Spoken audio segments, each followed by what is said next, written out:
ಸಾಂಬ ಸದಾ ಶಿವ ಸಾಂಬ ಶಿವ ಸಾಂಬ ಸದಾ ಶಿವ ಸಾಂಬ ಶಿವ ಸಾಂಬ ಸದಾ ಶಿವ ಸಾಂಬ ಶಿವ ಸಾಂಬ ಸದಾ ಶಿವ ಸಾಂಬ ಶಿವ ಸಾಂಬ ಸದಾ ಶಿವ ಸಾಂಬ ಶಿವ ಸಾಂಬ ಸದಾ ಶಿವ ಸಾಂಬ ಶಿವ ಸಾಂಬ ಸದಾ ಶಿವ ಸಾಂಬ ಶಿವ ಸಾಂಬ ಸದಾ ಶಿವ ಸಾಂಬ ಶಿವ ಕಲ್ಯಾಣಪುರವಾಸ ಸಾಂಬ ಶಿವ ಕಲ್ಯಾಣಪುರವಾಸ ಸಾಂಬ ಶಿವ ಗುರು ಬಸವಣ್ಣ ಸಾಂಬ ಶಿವ ಗುರು ಬಸವಣ್ಣ ಸಾಂಬ ಶಿವ ಚಿನ್ಮಯ ಜ್ಞಾನಿ ಸಾಂಬ ಶಿವ ಚಿನ್ಮಯ ಜ್ಞಾನಿ ಸಾಂಬ ಶಿವ ಶ್ರೀ ಚನ್ನ ಬಸವಣ್ಣ ಸಾಂಬ ಶಿವ ಶ್ರೀ ಚನ್ನ ಬಸವಣ್ಣ ಸಾಂಬ ಶಿವ ಸಾಂಬ ಸದಾ ಶಿವ ಸಾಂಬ ಶಿವ ಸಾಂಬ ಸದಾ ಶಿವ ಸಾಂಬ ಶಿವ ಸಾಂಬ ಸದಾ ಶಿವ ಸಾಂಬ ಶಿವ ಸಾಂಬ ಸದಾ ಶಿವ ಸಾಂಬ ಶಿವ ಅಲ್ಲಮ ಪ್ರಭುದೇವ ಸಾಂಬ ಶಿವ ಅಲ್ಲಮ ಪ್ರಭುದೇವ ಸಾಂಬ ಶಿವ ಶ್ರೀ ಸಿದ್ದರಾಮೇಶ ಸಾಂಬ ಶಿವ ಶ್ರೀ ಸಿದ್ದರಾಮೇಶ ಸಾಂಬ ಶಿವ ಮಡಿವಾಳ ಮಾಚಯ್ಯ ಸಾಂಬ ಶಿವ ಮಡಿವಾಳ ಮಾಚಯ್ಯ ಸಾಂಬ ಶಿವ ಹಡಪದ ಅಪ್ಪಣ್ಣ ಸಾಂಬ ಶಿವ ಹರಪದ ಅಪ್ಪಣ್ಣ ಸಾಂಬ ಶಿವ ಸಾಂಬ ಸದಾ ಶಿವ ಸಾಂಬ ಶಿವ ಸಾಂಬ ಸದಾ ಶಿವ ಸಾಂಬ ಶಿವ ಸಾಂಬ ಸದಾ ಶಿವ ಸಾಂಬ ಶಿವ ಸಾಂಬ ಸದಾ ಶಿವ ಸಾಂಬ ಶಿವ ಉಡುತಡಿ ಮಹಾದೇವಿ ಸಾಂಬ ಶಿವ ಉಡುತಡಿ ಮಹಾದೇವಿ ಸಾಂಬ ಶಿವ ಅಕ್ಕನಗಮ್ಮ ಸಾಂಬ ಶಿವ ಅಕ್ಕನಗಮ್ಮ ಸಾಂಬ ಶಿವ ನೀಲಮ್ಮ ಗಂಗಮ್ಮ ಸಾಂಬ ಶಿವ ನೀಲಮ್ಮ ಗಂಗಮ್ಮ ಸಾಂಬ ಶಿವ ಆಯ್ದಕ್ಕಿ ಲಕ್ಕಮ್ಮ ಸಾಂಬ ಶಿವ ಐದಕ್ಕಿ ಲಕ್ಕಮ್ಮ ಸಾಂಬ ಶಿವ ಸಾಂಬ ಸದಾ ಶಿವ ಸಾಂಬ ಶಿವ ಸಾಂಬ ಸದಾ ಶಿವ ಸಾಂಬ ಶಿವ ಸಾಂಬ ಸದಾ ಶಿವ ಸಾಂಬ ಶಿವ ಸಾಂಬ ಸದಾ ಶಿವ ಸಾಂಬ ಶಿವ ಮಾದಾರ ಚೆನ್ನಯ್ಯ ಸಾಂಬ ಶಿವ ಆಧಾರ ಚೆನ್ನಯ್ಯ ಸಾಂಬ ಶಿವ ಡೋಹಾರ ಕಕ್ಕಯ್ಯ ಸಾಂಬ ಶಿವ ಲೋಹಾರ ಕಕ್ಕಯ್ಯ ಸಾಂಬ ಶಿವ ಅಂಬಿಗರ ಚೌಡಯ್ಯ ಸಾಂಬ ಶಿವ ಅಂಬಿಗರ ಚೌಡಯ್ಯ ಸಾಂಬ ಶಿವ ಕುಂಬಾರ ಗುಂಡಯ್ಯ ಸಾಂಬ ಶಿವ ಕುಂಬಾರ ಕುಂಡಯ್ಯ ಸಾಂಬ ಶಿವ ಸಾಂಬ ಸದಾ ಶಿವ ಸಾಂಬ ಶಿವ ಸಾಂಬ ಸದಾ ಶಿವ ಸಾಂಬ ಶಿವ ಸಾಂಬ ಸದಾ ಶಿವ ಸಾಂಬ ಶಿವ ಸಾಂಬ ಸದಾ ಶಿವ ಸಾಂಬ ಶಿವ ಶರಣೆ ಮುಕ್ತಾಯಕ್ಕ ಸಾಂಬ ಶಿವ ಶರಣೆ ಮುಕ್ತಾಯಕ್ಕ ಸಾಂಬ ಶಿವ ಗುಡ್ಡಾಪುರದ ನಮ್ಮ ಸಾಂಬ ಶಿವ ಗುಡ್ಡಾಪುರದ ನಮ್ಮ ಸಾಂಬ ಶಿವ ಸತ್ಯಕ್ಕಲಿಂಗಮ್ಮ ಸಾಂಬ ಶಿವ ಸತ್ಯಕ್ಕಲಿಂಗಮ್ಮ ಸಾಂಬ ಶಿವ ಶರಣೆ ಬೊಂತಾದೇವಿ ಸಾಂಬ ಶಿವ ಶರಣೆ ಬಂತಾದೇವಿ ಸಾಂಬ ಶಿವ ಸಾಂಬ ಸದಾ ಶಿವ ಸಾಂಬ ಶಿವ ಸಾಂಬ ಸದಾ ಶಿವ ಸಾಂಬ ಶಿವ ಸಾಂಬ ಸದಾ ಶಿವ ಸಾಂಬ ಶಿವ ಸಾಂಬ ಸದಾ ಶಿವ ಸಾಂಬ ಶಿವ ಮೋಳಿಗೆ ಮಾರಯ್ಯ ಸಾಂಬ ಶಿವ ಹೋಳಿಗೆ ಮಾರಯ್ಯ ಸಾಂಬ ಶಿವ ಬಹುರೂಪಿ ಚೌಡಯ್ಯ ಸಾಂಬ ಶಿವ ಬಹುರೂಪಿ ಚೌಡಯ್ಯ ಸಾಂಬ ಶಿವ ಹರಳಯ್ಯ ಮಧುವಯ್ಯ ಸಾಂಬ ಶಿವ ಹರಳಯ್ಯ ಮಧುವಯ್ಯ ಸಾಂಬ ಶಿವ ಕಿನ್ನಾರ ಬೊಮ್ಮಯ್ಯ ಸಾಂಬ ಶಿವ ಕಿನ್ನಾರ ಬೊಮ್ಮಯ್ಯ ಸಾಂಬ ಶಿವ ಸಾಂಬ ಸದಾ ಶಿವ ಸಾಂಬ ಶಿವ ಸಾಂಬ ಸದಾ ಶಿವ ಸಾಂಬ ಶಿವ ಸಾಂಬ ಸದಾ ಶಿವ ಸಾಂಬ ಶಿವ ಸಾಂಬ ಸದಾ ಶಿವ ಸಾಂಬ ಶಿವ ಸಾಂಬ ಸದಾ ಶಿವ ಸಾಂಬ ಶಿವ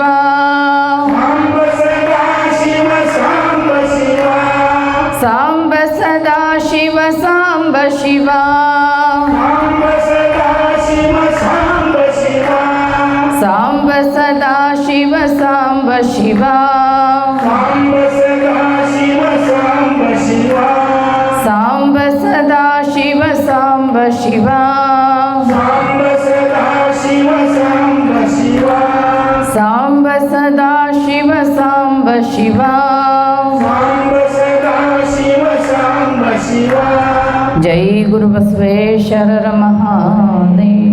ಜೈ ಗುರು ಶ್ರೀ ಶರಣಮಹಾದೇವ್.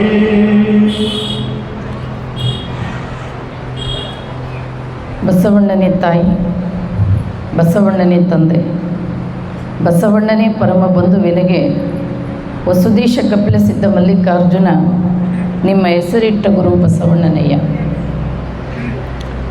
ವಿಶ್ವಗುರು ಧರ್ಮಪಿತ ಮಂತ್ರಪುರುಷ ಬಸವಣ್ಣನವರನ್ನು ಎನ್ನರೊಂದು ಮಂದಿರದಲ್ಲಿ ಧ್ಯಾನಿಸಿಕೊಂಡು ಜಗಜ್ಯೋತಿ ಬಸವೇಶ್ವರ ಸೇವಾ ಸಮಿತಿ ಮಾಕಾಲೆ ವತಿಯಿಂದ ಪ್ರತಿ ವರ್ಷ ನಡೆಸ್ತಕ್ಕಂಥ ಬಸವ ಜಯಂತಿ ಅಂಗವಾಗಿ ನಡೆಯುವಂಥ ಪ್ರವಚನ ಕಾರ್ಯಕ್ರಮದ 8ನೇ ದಿನದ ಕಾರ್ಯಕ್ರಮ. ಇದರಲ್ಲಿ ಭಾಗಿಯಾಗಿರುವಂಥ ಎಲ್ಲ ಬಸವ ಸೇವಾ ಸಮಿತಿಯ ಎಲ್ಲ ಅಧ್ಯಕ್ಷರಲ್ಲಿ, ಎಲ್ಲ ಸದಸ್ಯರಲ್ಲಿ, ಇಲ್ಲಿ ಸೇರಿರುವಂಥ ಎಲ್ಲ ಆತ್ಮೀಯ ಶರಣ ಬಂಧುಗಳೇ, ತಮ್ಮೆಲ್ಲರಲ್ಲೂ ಶರಣು ಶರಣಾರ್ಥಿ. ಶರಣು ಶರಣಾರ್ಥಿ ಹೇಳ್ರಿ ಎಲ್ಲರೂ, ಶರಣು ಶರಣಾರ್ಥಿ. ನಿನ್ನೆ ದಿನ ಪಂಚ ಆಚಾರಗಳು ಅಂದರೆ ಏನು ಅಂತ ಸ್ವಲ್ಪ ಮಟ್ಟಿಗೆ ನೋಡಿದ್ವಿ. ಏಕದೇವೋಪಾಸನೆಯನ್ನು ಹೇಳ್ತಕ್ಕಂಥದ್ದು ಲಿಂಗಾಚಾರ.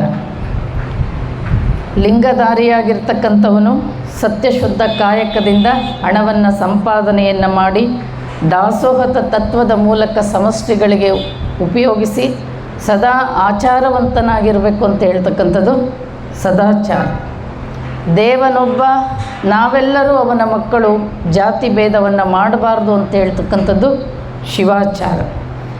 ತತ್ವ ಸಿದ್ಧಾಂತಗಳಿಗೇನಾದರೂ ತೊಂದರೆ ಮಾಡುವಾಗ, ತೊಂದರೆ ಬಂದಾಗ, ಸಮಸ್ಯೆಗಳಾದಾಗ ಹೋರಾಡುವಂಥ ಭಾವವನ್ನು ಹೇಳ್ಕೊಡ್ತಕ್ಕಂಥದ್ದು ಗಣಾಚಾರ.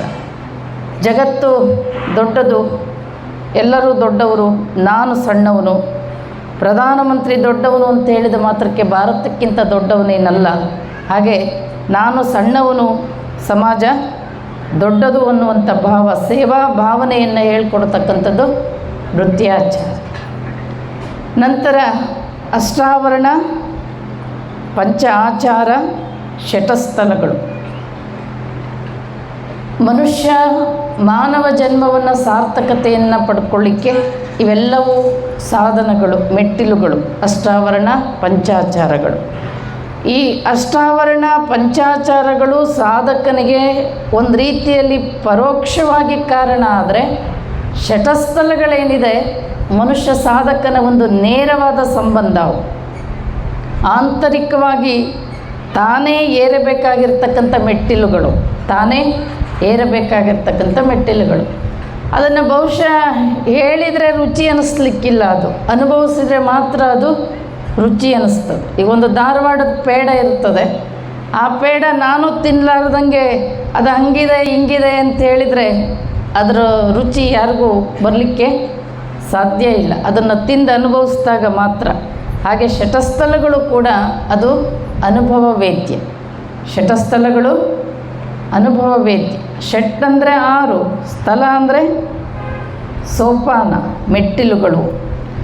1ನೇದು ಭಕ್ತಸ್ಥಲ, 2 ಮಹೇಶ್ವರ, 3 ಪ್ರಸಾದಿಸ್ಥಳ, ಪ್ರಾಣಲಿಂಗಿಸ್ಥಳ, ಶರಣಸ್ಥಳ, ಐಕ್ಯಸ್ಥಳ. ಭಕ್ತಸ್ಥಳದಲ್ಲಿ ಶ್ರದ್ಧಾ ಭಕ್ತಿಯನ್ನು ಹೇಳ್ತಾರೆ, ಮಹೇಶ್ವರ ಸ್ಥಳದಲ್ಲಿ ನಿಷ್ಠಾ ಭಕ್ತಿಯನ್ನು ಹೇಳ್ತಾರೆ, ಪ್ರಸಾದಿ ಸ್ಥಳದಲ್ಲಿ ಅವಧಾನ ಭಕ್ತಿಯನ್ನು ಹೇಳ್ತಾರೆ, ಪ್ರಾಣಲಿಂಗಿ ಸ್ಥಳದಲ್ಲಿ ಅನುಭವ ಭಕ್ತಿಯನ್ನು ಹೇಳ್ತಾರೆ, ಶರಣ ಸ್ಥಳದಲ್ಲಿ ಆನಂದ ಭಕ್ತಿಯನ್ನು ಹೇಳ್ತಾರೆ, ಐಕ್ಯ ಸ್ಥಳದಲ್ಲಿ ಸಮರಸ ಭಕ್ತಿಯನ್ನು ಕುರಿತು ಹೇಳ್ತಾರೆ. ಮೊಟ್ಟ ಮೊದಲನೇದು ಭಕ್ತಸ್ಥಳ. ಯಾರು ಭಕ್ತರು ಅಂತ ಹೇಳಿದರೆ, ಭವಿ ಸಂಘ ಉಳ್ಳನ್ನಂಬರ ಭಕ್ತನಲ್ಲ ಅಂತಾರೆ ಚನ್ನಬಸವಣ್ಣವರು. ಭವಿ ಸಂಘ, ಭವಿ ಬೇರೆ, ಭಕ್ತ ಬೇರೆ. ಯಾರು ಸಜ್ಜನ ಸದ್ಭಕ್ತರ ಸಂಘದಲ್ಲಿ, ಸತ್ಸಂಗದಲ್ಲಿ ಒಳ್ಳೆಯದನ್ನು ಕಾಯ ವಾಚ ಮನಸ್ಸ ಒಳ್ಳೆಯದನ್ನು ಬಯಸ್ತಾರೆ, ಒಳ್ಳೆಯವರ ಸಂಘದಲ್ಲಿರ್ತಾರೆ, ಆತ ಭಕ್ತ. ಆದಷ್ಟು ದುಷ್ಟ ಸಂಘಗಳಲ್ಲಿ ಮಾಡಬಾರದನ್ನು ಮಾಡೋದು, ಕುಡಿಬಾರದನ್ನು ಕುಡಿಯೋದು, ತಿನ್ನಬಾರದನ್ನು ತಿನ್ನೋದು, ಹೋಗಬಾರದ ಜಾಗಗಳಿಗೆ ಹೋಗೋದು, ಇದು ಭವಿ. ಅಂಥ ಭವಿಯ ಸಂಘ ಉಳ್ಳನ್ನಂಬರ ಭಕ್ತನಲ್ಲ ಅಂತ. ಒಂದಿಷ್ಟು ಒಳ್ಳೆಯವರ ಸಹವಾಸವನ್ನು ಮಾಡಬೇಕು. ಭಕ್ತ ಹೇಗಿರಬೇಕು ಅಂದರೆ ಬಸವಣ್ಣರು ಹೇಳ್ತಾರೆ, ಕಂಡ ಭಕ್ತರಿಗೆ ಕೈ ಮುಗಿವಾತನೇ ಭಕ್ತ. ಮೃದು ವಚನವೇ ಸಕಲ ಜಪಂಗಳಯ್ಯ. ಒಳ್ಳೆ ಮಾತುಗಳನ್ನು ಆಡಬೇಕು. ಈ ಜಗತ್ತಿನಲ್ಲಿ ದೇವರು ಅಮೂಲ್ಯವಾದ ಕೊಡುಗೆಯನ್ನು ಮನುಷ್ಯನಿಗೆ ಕೊಟ್ಟಿದ್ದಾನೆ, ಮಾತನಾಡುವಂಥ ಶಕ್ತಿ. ಮಾತಿಗೆ ಬಹಳ ಅದ್ಭುತವಾಗಿರ್ತಕ್ಕಂಥ ಶಕ್ತಿ ಇದೆ. ಈ ಜಗತ್ತನ್ನು ಕಟ್ಟುವಂಥ ಶಕ್ತಿನೂ ಮಾತಿಗಿದೆ, ಈ ಜಗತ್ತನ್ನು ಕೆಡುವಂಥ ಶಕ್ತಿನೂ ಮಾತಿಗಿದೆ. ಹಾಗಾಗಿ ನೀವು ಮಾತಾಡಿದರೆ ಎದುರಿಗಿದ್ದವ್ರ ಮುಖ ಹರಳಿರಬೇಕು, ಕೆರಳಿರಬಾರ್ದು. ಅಂಥ ಒಳ್ಳೆ ಮಾತುಗಳನ್ನು, ಮೃದು ವಚನವೇ ಸಕಲ ಜಪಂಗಳಯ್ಯ, ಮೃದು ವಚನವೇ ಸಕಲ ತಪಂಗಳಯ್ಯ, ಸದುವಿನಯವೇ ಸದಾಶಿವನ ಒಲುಮೆಯ್ಯ, ಕೂಡಲ ಸಂಗಯ್ಯ ನಂತಲ್ಲದೊಲ್ಲನಯ್ಯ, ಸದಾಚಾರ ಸದ್ಭಕ್ತಿ ಇಲ್ಲದವರ ನೊಲ್ಲನಯ್ಯ, ಅವರ ಆರಾಧನೆ ದಂಡ. ಸ್ವಲ್ಪ ಮಧ್ಯೆ ಚೇರ್ಗಳ ಗ್ಯಾಪ್ ಬಿಡಲಾರ್ದಂಗೆ ಕೂತ್ಕೊಳ್ರಿ, ನಂತರ ಬಂದವರಿಗೆ ಈ ಕಳಿಸ್ಕೊಡಿ.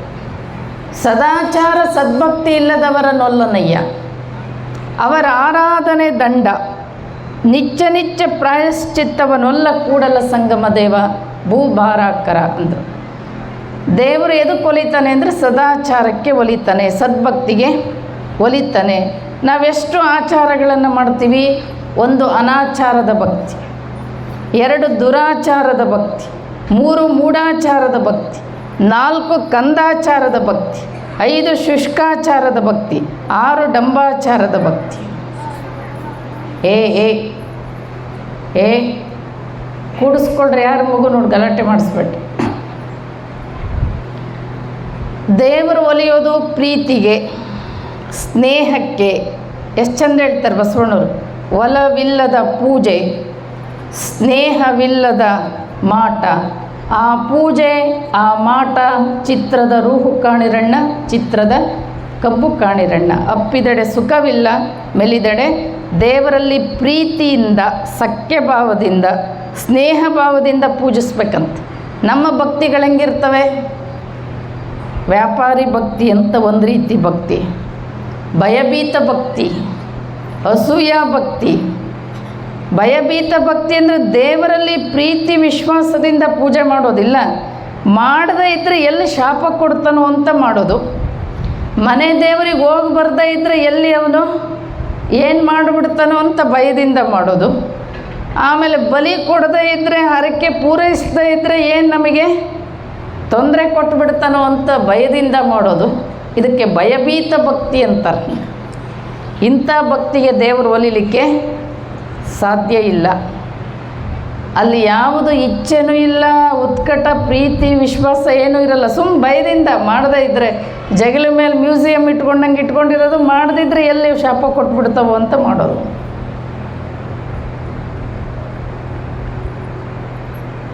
ಭಯಭೀತ ಭಕ್ತಿ. ವ್ಯಾಪಾರಿ ಭಕ್ತಿ, ನಾವು ಮೊದಲು ದೇವ್ರ ಹತ್ರಕ್ಕೆ ಹೋಗ್ಬೇಕಾದ್ರೆ ಲೀಸ್ಟ್ ರೆಡಿ ಮಾಡ್ಕೊಂಡಿರ್ತಾರೆ ಇವರು, ದೇವ್ರನ್ನ ಏನೇನು ಕೇಳಬೇಕು ಅಂತೇಳಿ. ನಮ್ಮ ಬೇಡಿಕೆಗಳಂಗಿರ್ತವೆ ದೇವ್ರ ಮುಂದೆ. ನಮ್ಮ ಮಕ್ಕಳು ಓದದೆ ಬರೆಯದೆ 100% ತೆಗಿಬೇಕು, ದುಡಿಯದೆ ಕಾಯಕ ಮಾಡದೆ ನಾವು ಕೋಟ್ಯಾಧೀಶ್ವರರಾಗಬೇಕು. ನಮ್ಮ ಬೇಡಿಕೆಗಳು. ಮಕ್ಕಳು ಓದದೆ ಬರೆಯದೆ ಪಾಸಾಗಬೇಕಾದ್ರೆ ಶಾಲೆ ಕಾಲೇಜುಗಳೇ ಹಾಕಬೇಕು. ದುಡಿಯದೆ ಮಾಡದೆ ಕೋಟ್ಯಾಧೀಶ್ವರರಾಗಬೇಕಂದ್ರೆ ಉದ್ಯೋಗಗಳೇ ಹಾಕಬೇಕು. ಅದ ಕಾಯಕವೇ ಕೈಲಾಸ. ನೀನು ಮತ್ತೆ ಹರಕೆ ಹೊತ್ಕೊಳ್ಳೋದು, ನೀ ಹಿಂಗೆ ಮಾಡಿದ್ರೆ ನಾ ಹಿಂಗೆ ಕೊಡ್ತೀನಿ ನಿನಗೆ ಅಂತ. ನನ್ನ ಮಗ ಫಸ್ಟ್ ಕ್ಲಾಸ್ ಬರ್ಸಿದ್ರೆ 100 ತೆಂಗಿನಕಾಯಿ ಹೊಡಿಸ್ತೀನಿ ನಿನಗೆ. ನಿಮ್ಮ ತೆಂಗಿನಕಾಯಿ ಸಲುವಾಗಿ ಮಗನ ಪೇಪರ್ ವ್ಯಾಲ್ಯೂಯೇಷನ್ಗೆ ಎಲ್ಲೆಲ್ಲಿ ಹೋಗುತ್ತೋ ದೇವರು ಹಿಂದಿಂದ ಅಡ್ಡಾಡ್ತಿರ್ಬೇಕಲ್ಲ. ನೀ ಇಂಥದನ್ನು ಕೊಟ್ಟರೆ ನಾನು ನಿನಗೆ, ನೀನು 10 ಲಕ್ಷ ರೂಪಾಯಿ ಲಾಟ್ರಿ ಹೇಳ್ಸೋದು ನೀನು ಉಂಡಿಗೆ ಬಂದು 1 ಲಕ್ಷ ರೂಪಾಯಿ ಹಾಕ್ತೀನಿ. ಇದು ಎಂಥ ಭಕ್ತಿ? ಇದು ವ್ಯಾಪಾರಿ ಭಕ್ತಿ. ಇನ್ನೊಂದು ಥರ ಭಕ್ತಿ ಬರ್ತದೆ, ಅಸೂಯ ಭಕ್ತಿ. ಆ ದೇವ್ರ ಭಕ್ತರ ಕಂಡ್ರೆ ಈ ದೇವ್ರಿಗಾಗಲ್ಲ, ಈ ದೇವ್ರ ಭಕ್ತರ ಕಂಡ್ರೆ ಆ ದೇವರಿಗಾಗಲ್ಲ.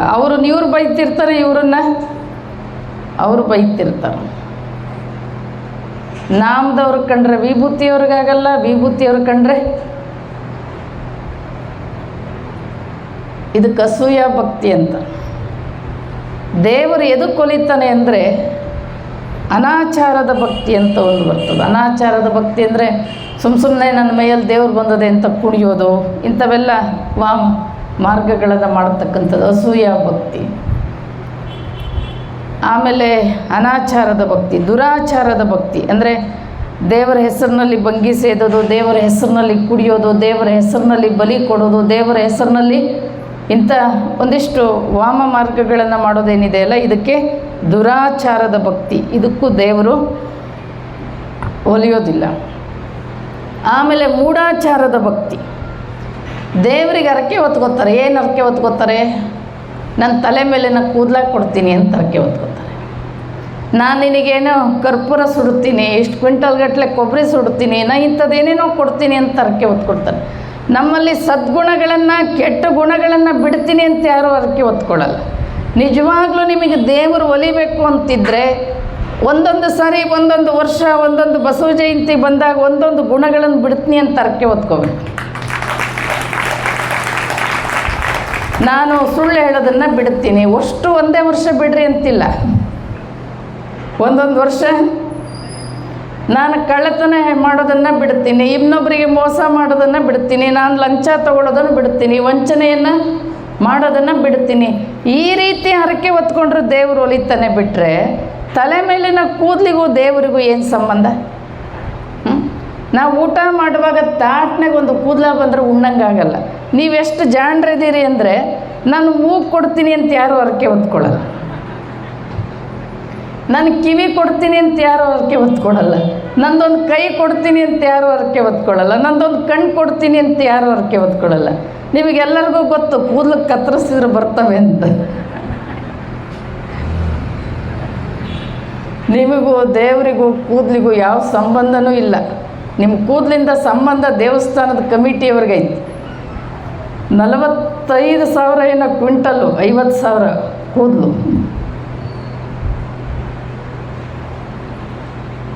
ತಿರುಪತಿಯವರಿಗೆ ದೇವರಿಗೆ ಬೇಕಾಗಿರೋದು ಮಂಡೆ ಬೋಳಾದರೆ ಸಾಲದು, ಮನಸ್ಸು ಬೋಳಾಗಬೇಕು. ದೇವರು ಒಲಿಯೋದು ಎದಕ್ಕೆ ರೀ? ತಲೆ ಮೇಲೆ ಕೂದಲು ಬೋಳಾದ್ರೆ ದೇವರು ಒಲಿಯೋದಿಲ್ಲ. ಏನು ಬೋಳಾಗಬೇಕು? ಮನಸ್ಸು ಬೋಳಾಗಬೇಕು.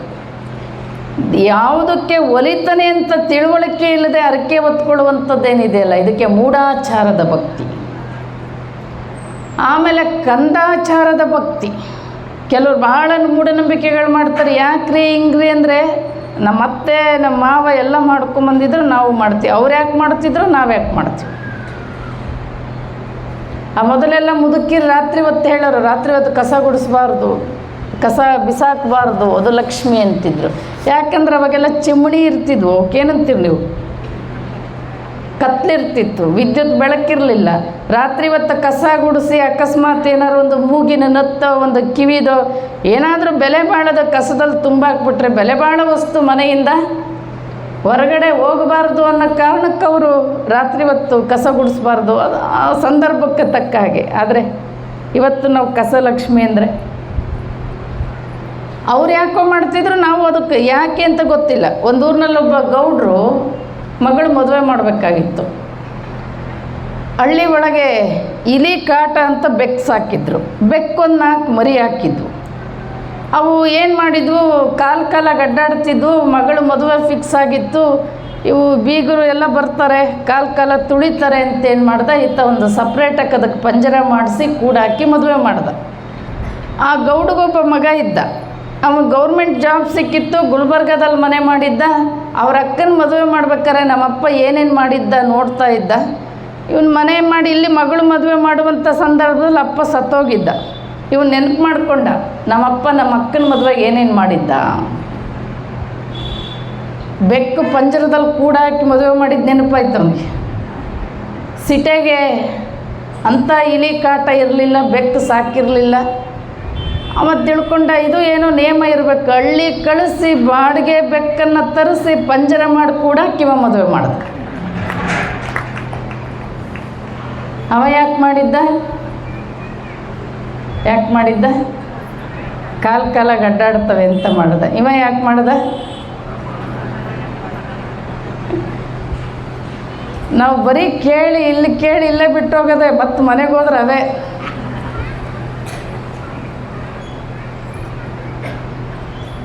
ಒಬ್ಬ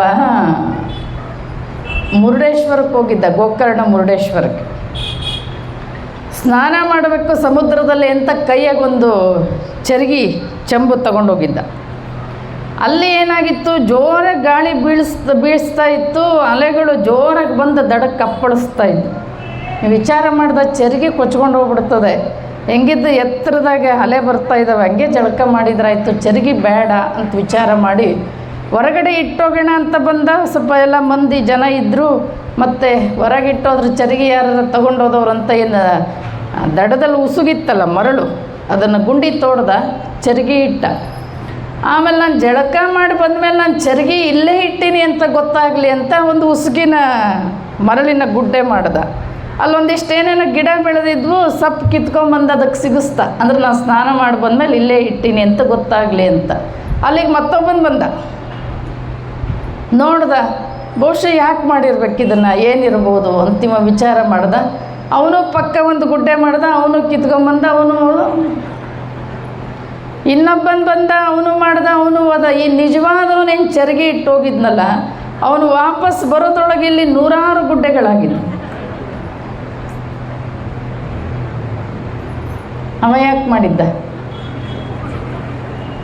ಇವ್ರು ಯಾಕೆ ಮಾಡಿದ್ರು?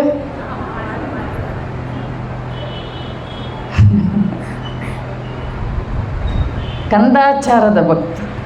ಅವ ಮಾಡ್ಯಾನದಕ್ಕೆ ಮಾಡೋದು, ಅದ್ರಾಗೇನು ಅರ್ಥನೂ ಇರಲ್ಲ, ಸ್ವಾದನೂ ಇರಲ್ಲ. ಒಂದಿಷ್ಟು ವಿಚಾರ ಮಾಡಿರಿ, ನೀವು ಏನಾರು ಮಾಡಿರಿ, ಆ ಮಾಡೋದ್ರಲ್ಲಿ ಯಾಕೆ ಏನಿದೆ ಅದರಲ್ಲಿ ಮಾಡೋದ್ರಲ್ಲಿ ಒಂಚೂರು ತಲೆಗೆ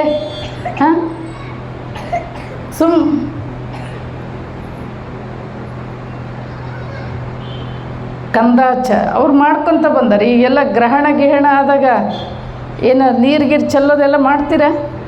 ಈ ಕಡೆ ಮನೆಗೆ ನೀರು ಖಾಲಿ ಮಾಡೋದು ಯಾಕ್ರಿ ಮಾಡ್ತೀರಿ ಅಂತ ಕೇಳಿದರೆ, ಇಲ್ಲರಿ ಅದು ವೈಜ್ಞಾನಿಕವಾಗಿ ಸತ್ಯ. ಉಷ್ಣಾಂಶಗಳಲ್ಲಿ ಏರುಪೇರಾಗಿರ್ತದೆ, ಅದು ನೀರು ಕುಡಿದ್ರೆ ಚಲೋ ಅಲ್ಲ. ಆಯ್ತು, ಒಪ್ಕೊಳ್ಳೋಣ. ಗ್ರಹಣ ಆದಾಗ ಉಷ್ಣಾಂಶಗಳಲ್ಲಿ ಏರುಪೇರಾಗಿರ್ತದೆ, ಕೆಲವು ಕ್ರಿಮಿಗಳು ಉಟ್ಕೊಂಡಿರ್ತವೆ, ಅವು ಬಿದ್ದ ನೀರು ಕುಡಿಬಾರ್ದು, ಅವು ಬಿದ್ದ ಪದಾರ್ಥನ ಊಟ ಮಾಡಬಾರ್ದು ಅಂತ ಒಪ್ಕೊಳ್ಳೋಣ. ನಿಮ್ಮ ಮನೆ ಮೇಲೆ RCC ಮೋಲ್ಡು ಹೆಂಚಿರ್ತದೆ, ಕುಡಿಯೋ ನೀರಿಗೆ ಮುಚ್ಚಿರ್ತೀರ, ಏನಾರು ಪಲ್ಯ ಅವು ಇವು ಏನು ಮಾಡಿರ್ತೀರ ಎಲ್ಲ ಮುಚ್ಚಿಟ್ಟಿರ್ತೀರ.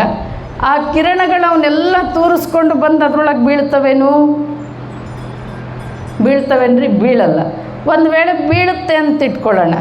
ಈಗ ನೀವು ವಾಟ್ರಮನ್ನ ನೀರು ಕುಡಿಯೋರು ವಾಟ್ರ್ ಟ್ಯಾಂಕ್ ಏನಿರ್ತದಲ್ಲ, ಅವನು ವಿಚಾರ ಮಾಡ್ತಾನೆ, ಹಳ್ಳಿಗಳಲ್ಲಂತೂ ಅಯ್ಯೋ ಗ್ರಹಣ ಆಗ್ಯದ, ಮನೆಗೆ ನೀರೆಲ್ಲ ಖಾಲಿ ಮಾಡಿರ್ತಾರೆ, ಆಮೇಲೆ ನಾಳೆ ಕರೆಂಟ್ ಇರುತ್ತೋ ಇಲ್ಲೋ ಅಂತ ಇವತ್ತೇ ಪಂಪ್ ಮಾಡಿ ವಾಟ್ರ್ ಟ್ಯಾಂಕಿ ನೀರು ತುಂಬಿರ್ತಾನೆ. ಇನ್ನು ಕೆಲವರು ನದಿ ನೀರು ಕುಡಿತಾರೆ, ಕೆಲವು ಕಡೆ ಬಂದರೆ ಕೆರೆ ನೀರು ಕುಡಿತಾರೆ, ಕೆಲವು ಕಡೆ ಬಂದರೆ ಬಾವಿ ನೀರು ಕುಡಿತಾರೆ. ಅವಕ್ಕೆಲ್ಲ ಯಾರು ಮುಚ್ಚಿದ್ರು? ನೀವು ವಾಟ್ರ್ ಟ್ಯಾಂಕಿ ಮ್ಯಾಲೆ ಹೋಗಿ ನೋಡ್ರಿ, ಓಪನ್ ಬಿಟ್ಟಿರ್ತಾರೆ ಒಂದಿಷ್ಟು. ಅವಕ್ಕೆಲ್ಲ ಯಾರು ಮುಚ್ಚಿದ್ರು ರೀ? ನೀವೇನು ಮಾಡ್ತೀರಿ? ನೇರವಾಗಿ ಕಿರಣಗಳು ಬೀಳದೇ ಇರೋ ನೀರನ್ನು ಹೊರಗೆ ಚೆಲ್ತೀರಿ, ಬಿದ್ದಿರೋ ನೀರನ್ನು ಒಳಗೆ ತುಂಬ್ಕೊತೀರಿ. ಆಮೇಲೆ ಎಷ್ಟು ಜಹಾಂಡ್ರು ಅಂದರೆ ಏನೋ ಒಂದಿಷ್ಟು ಪಲ್ಯ ಅನ್ನ ಸಾಂಬಾರು ಉಳಿದಿದ್ರೆ ಯಾರ್ಯಾರು ಭಿಕ್ಷುಕರು ಅವರು ಇವರು ಬಂದರು ಕೊಟ್ಟು ಖಾಲಿ ಮಾಡಿಬಿಡ್ತಾರೆ. ವರ್ಷಕ್ಕಾಗೋಷ್ಟು ಉಪ್ಪಿನಕಾಯಿ, ಸಂಡಿಗೆ, ಹಪ್ಪಳ ಕೊಡ್ತೀವ? ಹಾಂ, ತುಪ್ಪ ಏನೇನೋ ಇಟ್ಟಿರ್ತೀರಲ್ಲ ಸ್ಟಾಕ್ ಮಾಡಿ. ಯಾಕೆ ಮಾಡ್ತೀರಿ? ಅವ್ರು ಮಾಡ್ತಾರೆ, ನಾವು ಮಾಡ್ತೀವಿ. ಇದಕ್ಕೆ ಕಂದಾಚಾರದ ಭಕ್ತಿ. ಆಮೇಲೆ ಶುಷ್ಕಾಚಾರದ ಭಕ್ತಿ. ದಿವ್ಸಕ್ಕೆ 4 ಸತಿ ಮಡಿ ಹುಡಿ ಮಾಡಿದ್ದೆವು. ಶೀಲವಂತನ ಭಕ್ತಿ ಶಂಕೆಯಲ್ಲಿ ಹೋಯಿತು. ಮೀಪರೆ ಪೋಪರೆ ಪಾಪವೇನದು ಕೆಸರೆ, ಮೀಪರೆ ಮೈಮಲ ಪೋಪದಲ್ಲದೆ ಪಾಪ ಲೇಪವಾಗಿಪ್ಪುದು ಸರ್ವಜ್ಞ. ಏನಾಗ್ತದೆ? ಬೇಡರ ಕಣ್ಣಪ್ಪ, ಭಕ್ತ ಮಾರ್ಕಂಡಯ್ಯ, ಕುರುಬರ ಗೊಲ್ಲಾಳ, ಇವೆಲ್ಲ ಕಥೆಗಳನ್ನು ಕೇಳ್ತೀವಿ. ಅವ್ರಿಗೆ ಮಡಿ ಗೊತ್ತಿರಲಿಲ್ಲ, ಮೈಲ್ಗೆ ಗೊತ್ತಿರಲಿಲ್ಲ, ಅವರೆಲ್ಲ ದೇವ್ರನ್ನ ಒಲಿಸ್ಕೊಂಡಿಲ್ಲೇನು? ನಾದಪ್ರಿಯ ಶಿವನೆಂಬರು ನಾದಪ್ರಿಯ ಶಿವನಲ್ಲ, ವೇದಪ್ರಿಯ ಶಿವನೆಂಬರು ವೇದಪ್ರಿಯ ಶಿವನಲ್ಲ. ನಾದವ ಮಾಡಿದ ರಾವಣಂಗೆ ಅರೆಯಾಯುಷ್ಯವಾಯಿತು, ವೇದವನೋದಿದ ಬ್ರಹ್ಮನ ಶಿರವೋಯಿತು. ನಾದಪ್ರಿಯನೂ ಅಲ್ಲ, ವೇದಪ್ರಿಯನೂ ಅಲ್ಲ, ಭಕ್ತಿಪ್ರಿಯ ನಮ್ಮ ಕೂಡಲ ಸಂಗಮ. ದೇವರು ಭಕ್ತಿಗೆ ಒಲಿತನಂತೆ, ಸ್ನೇಹಕ್ಕೆ ಒಲಿತನಂತೆ, ಪ್ರೀತಿಗೆ ಒಲಿತನಂತೆ, ವಿಶ್ವಾಸಕ್ಕೆ ಒಲಿತಾನೆ, ನಂಬಿಕೆಗೆ ಒಲಿತಾನೆ. ಈ ಯಾವುದೇ ಆಡಂಬರಗಳಿಗೆ ದೇವರು ಒಲಿಯೋದಿಲ್ಲ. ಶುಷ್ಕಾಚಾರದ ಭಕ್ತಿ. ಆಮೇಲೆ ಡಂಬಾಚಾರದ ಭಕ್ತಿ. ನಾನು ಮಾಡಿದ 4 ಜನಕ್ಕೆ ಗೊತ್ತಾಗಬೇಕು ಅಂತ ತೋರಿಕೆಗೆ ಮಾಡೋದು. ನಾ ಹೇಳಿದ್ನಲ್ಲ ನಿನ್ನೆ, ಮಾದಾರ ಚೆನ್ನಯ್ಯನಿಗೆ ದೇವರು ಸಾಕ್ಷಾತ್ಕಾರ ಆಗಿ ಕೇಳಿದ್ನಂತ, ನಿನಗೇನು ವರ ಬೇಕು ಅಂತ. ಮಾದಾರ ಚೆನ್ನಯ್ಯ ಹೇಳ್ದ, ನೀನು ಪ್ರತಿನಿತ್ಯ ಬಂದು ನನ್ನ ಜೊತೆ ಕುಂತು ಊಟ ಮಾಡೋದು ಈ ಜಗತ್ತಿಗೆ ಗೊತ್ತಾಗದೇ ಇರಲಿ ನೋಡಿ, ಇದೇ ನೀನು ಕೊಡೋ ವರ. ನಾವು ಏನೂ ಇಲ್ಲ ಅವನು ಕೊಟ್ಟಿರೋದ್ರ ಮುಂದೆ. ನಾವೇನೋ ಅಲ್ಪ ಸ್ವಲ್ಪ ಮಾಡಿ 4 ಜನಕ್ಕೆ ನಾನು ಏನೇ ಮಾಡಿದರೂ 4 ಜನಕ್ಕೆ ಗೊತ್ತಾಗಬೇಕು ಅಂತ ತೋರಿಕೆಗೆ ಮಾಡುವಂಥದ್ದೇನಿದೆಯಲ್ಲ, ಇದು ಡಂಬಾಚಾರದ ಭಕ್ತಿ. ಈ ಯಾವ ಆಚಾರಗಳಿಗೂ ದೇವರು ಒಲಿಯೋದಿಲ್ಲ. ದೇವರು ಎದಕ್ಕೆ ಒಲಿತಾನೆ ಅಂದರೆ ಸದಾಚಾರ ಸದ್ಭಕ್ತಿ. ಸದಾಚಾರ ಸದ್ಭಕ್ತಿ ಈ ಎಲ್ಲ ಇವುಗಳನ್ನು ಬಿಟ್ಟು ಸದ್ಭಕ್ತಿಯಿಂದ, ಭಕ್ತಿಯಿಂದ, ವಿನಯತನದಿಂದ ಮೇಲಾಗಲೊಲ್ಲೆನು ಕೀಳಾಗಲಲ್ಲದೆ, ಕೀಳಿಂಗಲ್ಲದೆ ಹಯನ ಕರೆವುದೇ ಮೇಲಾಗಿ ನರಕದೋಳೋಲಾಡಲಾರೆನು, ನಿಮ್ಮ ಶರಣರ ಪಾದಕ್ಕೆ ಕೀಳಾಗಿರಿಸು.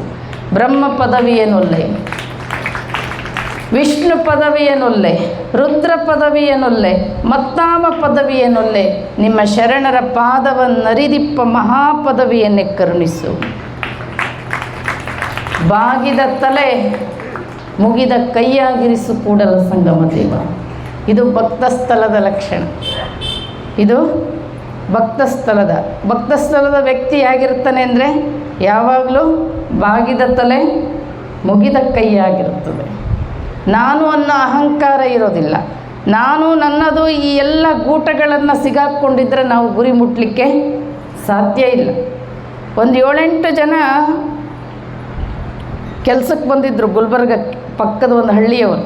ನಮ್ಮ ಕಾರವಾರ ಜಿಲ್ಲೆ ಇಟ್ಕೊಳ್ರಿ, ಭಾಳ ಊರುಗಳಿಗೆ ಇವತ್ತು ನದಿಗಳನ್ನು ದಾಟಿ ಅವ್ರ ಊರಿಗೆ ಹೋಗಬೇಕು. ಅವರು ಸಿಟಿಗೆ ಕೆಲಸಕ್ಕೆ ಬಂದಿದ್ದರು. ಕೆಲಸ ಮಾಡಿ ಸಾಯಂಕಾಲ ಪೂರ್ಣ ಕುಡಿದಿದ್ರು. ಒಂದು 5-6 ಜನ ಪೂರ್ಣ ಕುಡಿದು ಊರಿಗೆ ಹೋಗಬೇಕು ಅಂತ ಬಂದು ದೋಣಿ ಹತ್ತಿದ್ರು. ದೋಣಿ ಹತ್ತಿ ಹಾಕಿದ್ದು ಯಾರ್ಯಾರಿಗೆ ಕೈ ನೋವಾಗ್ತದೆ ಅವರಾದ ತಕ್ಷಣ ಇವರು, ಇವರಾದ ತಕ್ಷಣ ಇವರು, ಸುಮ್ಮನೆ ಹಾಕಿದ್ರು. ಕುಡಿದು ಮತ್ತಿನಲ್ಲಿ ನಾವೆಷ್ಟು ಹಾಕಿದ್ವಿ ಎಷ್ಟೊತ್ತು ಅನ್ನೋ ಪ್ರಜ್ಞೆ ಇಲ್ದಂಗೆ ಹಾಕಿದ್ರು ಅವರು.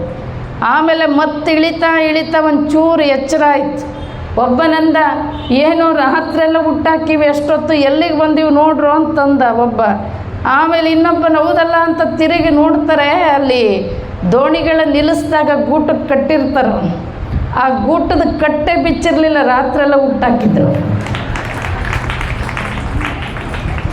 ಬಿಚ್ಚಿ ನೋಡಿದರೆ ಎಲ್ಲಿದ್ದಾರೋ ಅಲ್ಲೇ ಇದ್ದರು.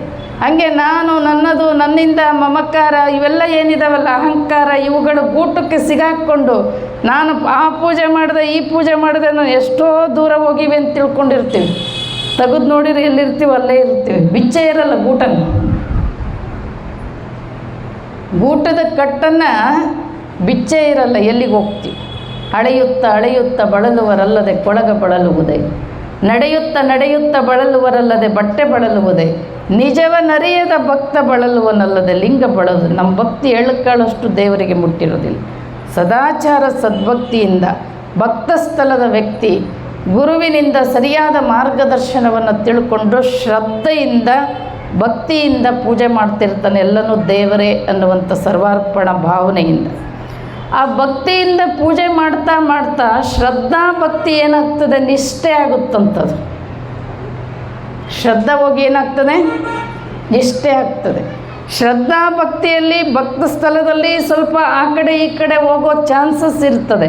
ಆದರೆ ಯಾವಾಗ ಗಟ್ಟಿಯಾಗಿ ನಿಷ್ಠೆ ಆಗ್ತದೆ, ಎಲ್ಲ ರೀತಿಯ ಭ್ರಮೆಗಳನ್ನು ಕಳ್ಕೊಂಡಿರ್ತಾನೆ. ಜಾತಿ ಭ್ರಮೆ ಹೋಗಿರುತ್ತೆ, ಕುಲಗೋತ್ರಗಳ ಭ್ರಮೆ ಹೋಗಿರುತ್ತೆ, ಅಂತಸ್ತು ಲಿಂಗಭೇದ ಎಲ್ಲ ರೀತಿಯ ಭ್ರಮೆ, ಆ ದೇವರು ಈ ದೇವರು ಎಲ್ಲ ಭ್ರಮೆ ಬಿಟ್ಟಿರ್ತಾನೆ. ಆಮೇಲೆ ಎಲ್ಲ ಆ ಪುಸ್ತಕ ಈ ಪುಸ್ತಕ ಶ್ರುತಿ ಸ್ಮೃತಿ ಎಲ್ಲ ರೀತಿಯ ಭ್ರಮೆಗಳನ್ನು ಬಿಟ್ಟು ಒಂದು ನಿಷ್ಠೆ, ಚಲಬೇಕು ಶರಣಂಗೆ ಪರಧನವನೊಲ್ಲೆ ನಿಂಬ, ಚಲಬೇಕು ಶರಣಂಗೆ ಪರಸತಿಯನೊಲ್ಲೆ ನಿಂಬ, ಚಲಬೇಕು ಶರಣಂಗೆ ಲಿಂಗ ಜಂಗಮ ಒಂದೇ ಎಂಬ ಈ ರೀತಿ ಒಂದು ನಿಷ್ಠೆಯಲ್ಲಿ ಅವನು ಪ್ರಾಣ ಹೋಗೋ ಪ್ರಸಂಗ ಬಂದರೂ ಕೂಡ ನಿಷ್ಠೆ ಕದಲೋದಿಲ್ಲ. ಒಂದು ಬದ್ಧತೆಯಿಂದ ಬದುಕ್ತಾನೆ.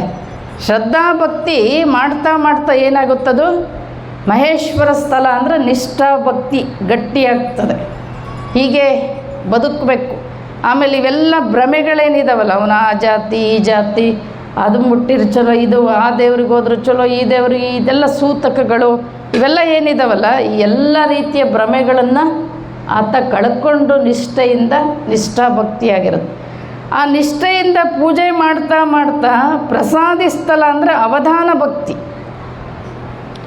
ಪ್ರಸಾದಿ ಸ್ಥಳಕ್ಕೆ ಬಂದಂಥ ವ್ಯಕ್ತಿ ಭಾವ ಹೆಂಗಿರ್ತದೆ ಅಂದರೆ, ಈ ಜಗತ್ತಿನಲ್ಲಿ ಎಲ್ಲವೂ ಭಗವಂತ ಕೊಟ್ಟಿರೋ ಭಿಕ್ಷೆ ಇದು, ಇಲ್ಲಿರೋದೆಲ್ಲದು ಆತನ ಕರುಣೆ. ಹೌದಿಲ್ರಿ?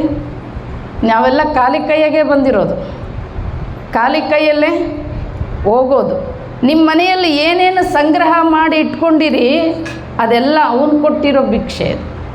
ನೀವು ಬರೋದಕ್ಕಿಂತ ಮೊದಲು ಇತ್ತು ಆತನ ಸೃಷ್ಟಿಯಲ್ಲಿ. ನೀವೇನೋ ತಗೊಂಡು ಒಂದಿಷ್ಟು ಮನೆಗೆ ಇಟ್ಕೊಂಡಿರಿ, ಒಂದಿಷ್ಟು ಜಮೀನು ಮತ್ತೊಂದು ಮಗದೊಂದು ಉತ್ತಾರ ಏನಂತಿರೋದಕ್ಕೆ RTC. ನಿಮ್ಮ ಜಮೀನು ನಿಮ್ಮನ್ನಷ್ಟೇ ನೋಡೋದೇನದು, ನಿಮ್ಮಂಥವ್ರನ್ನ ಎಷ್ಟು ತಲೆಮಾರು ನೋಡೈತದು ನೋಡೋದಿಲ್ಲ. ನೀವು ಬರೋದಕ್ಕಿಂತ ಮೊದಲು ಇತ್ತು, ಈಗೂ ಐತೆ, ನೀವು ಹೋದ ಮೇಲೂ ಇರ್ತದೆ. ನಮ್ಮೂರಲ್ಲಿ ಒಬ್ಬ ಶ್ರೀಮಂತ 500 ಎಕರೆ ಜಮೀನಿತ್ತು. ಸತ್ತಾಗ ಒಂದು 100 ಎಕರೆನಾರು ಒಯ್ಬೋದಾಗಿತ್ತು. ಒಯ್ದಾರ ಏನು ಯಾರು ಇಲ್ಲ. ಇದೆಲ್ಲ ಯಾರು ಕೊಟ್ಟಿರೋ ಭಿಕ್ಷೆ? ಇದು ಜಗತ್ತು ದೇವರು ಕೊಟ್ಟಿರೋ ಪ್ರಸಾದ.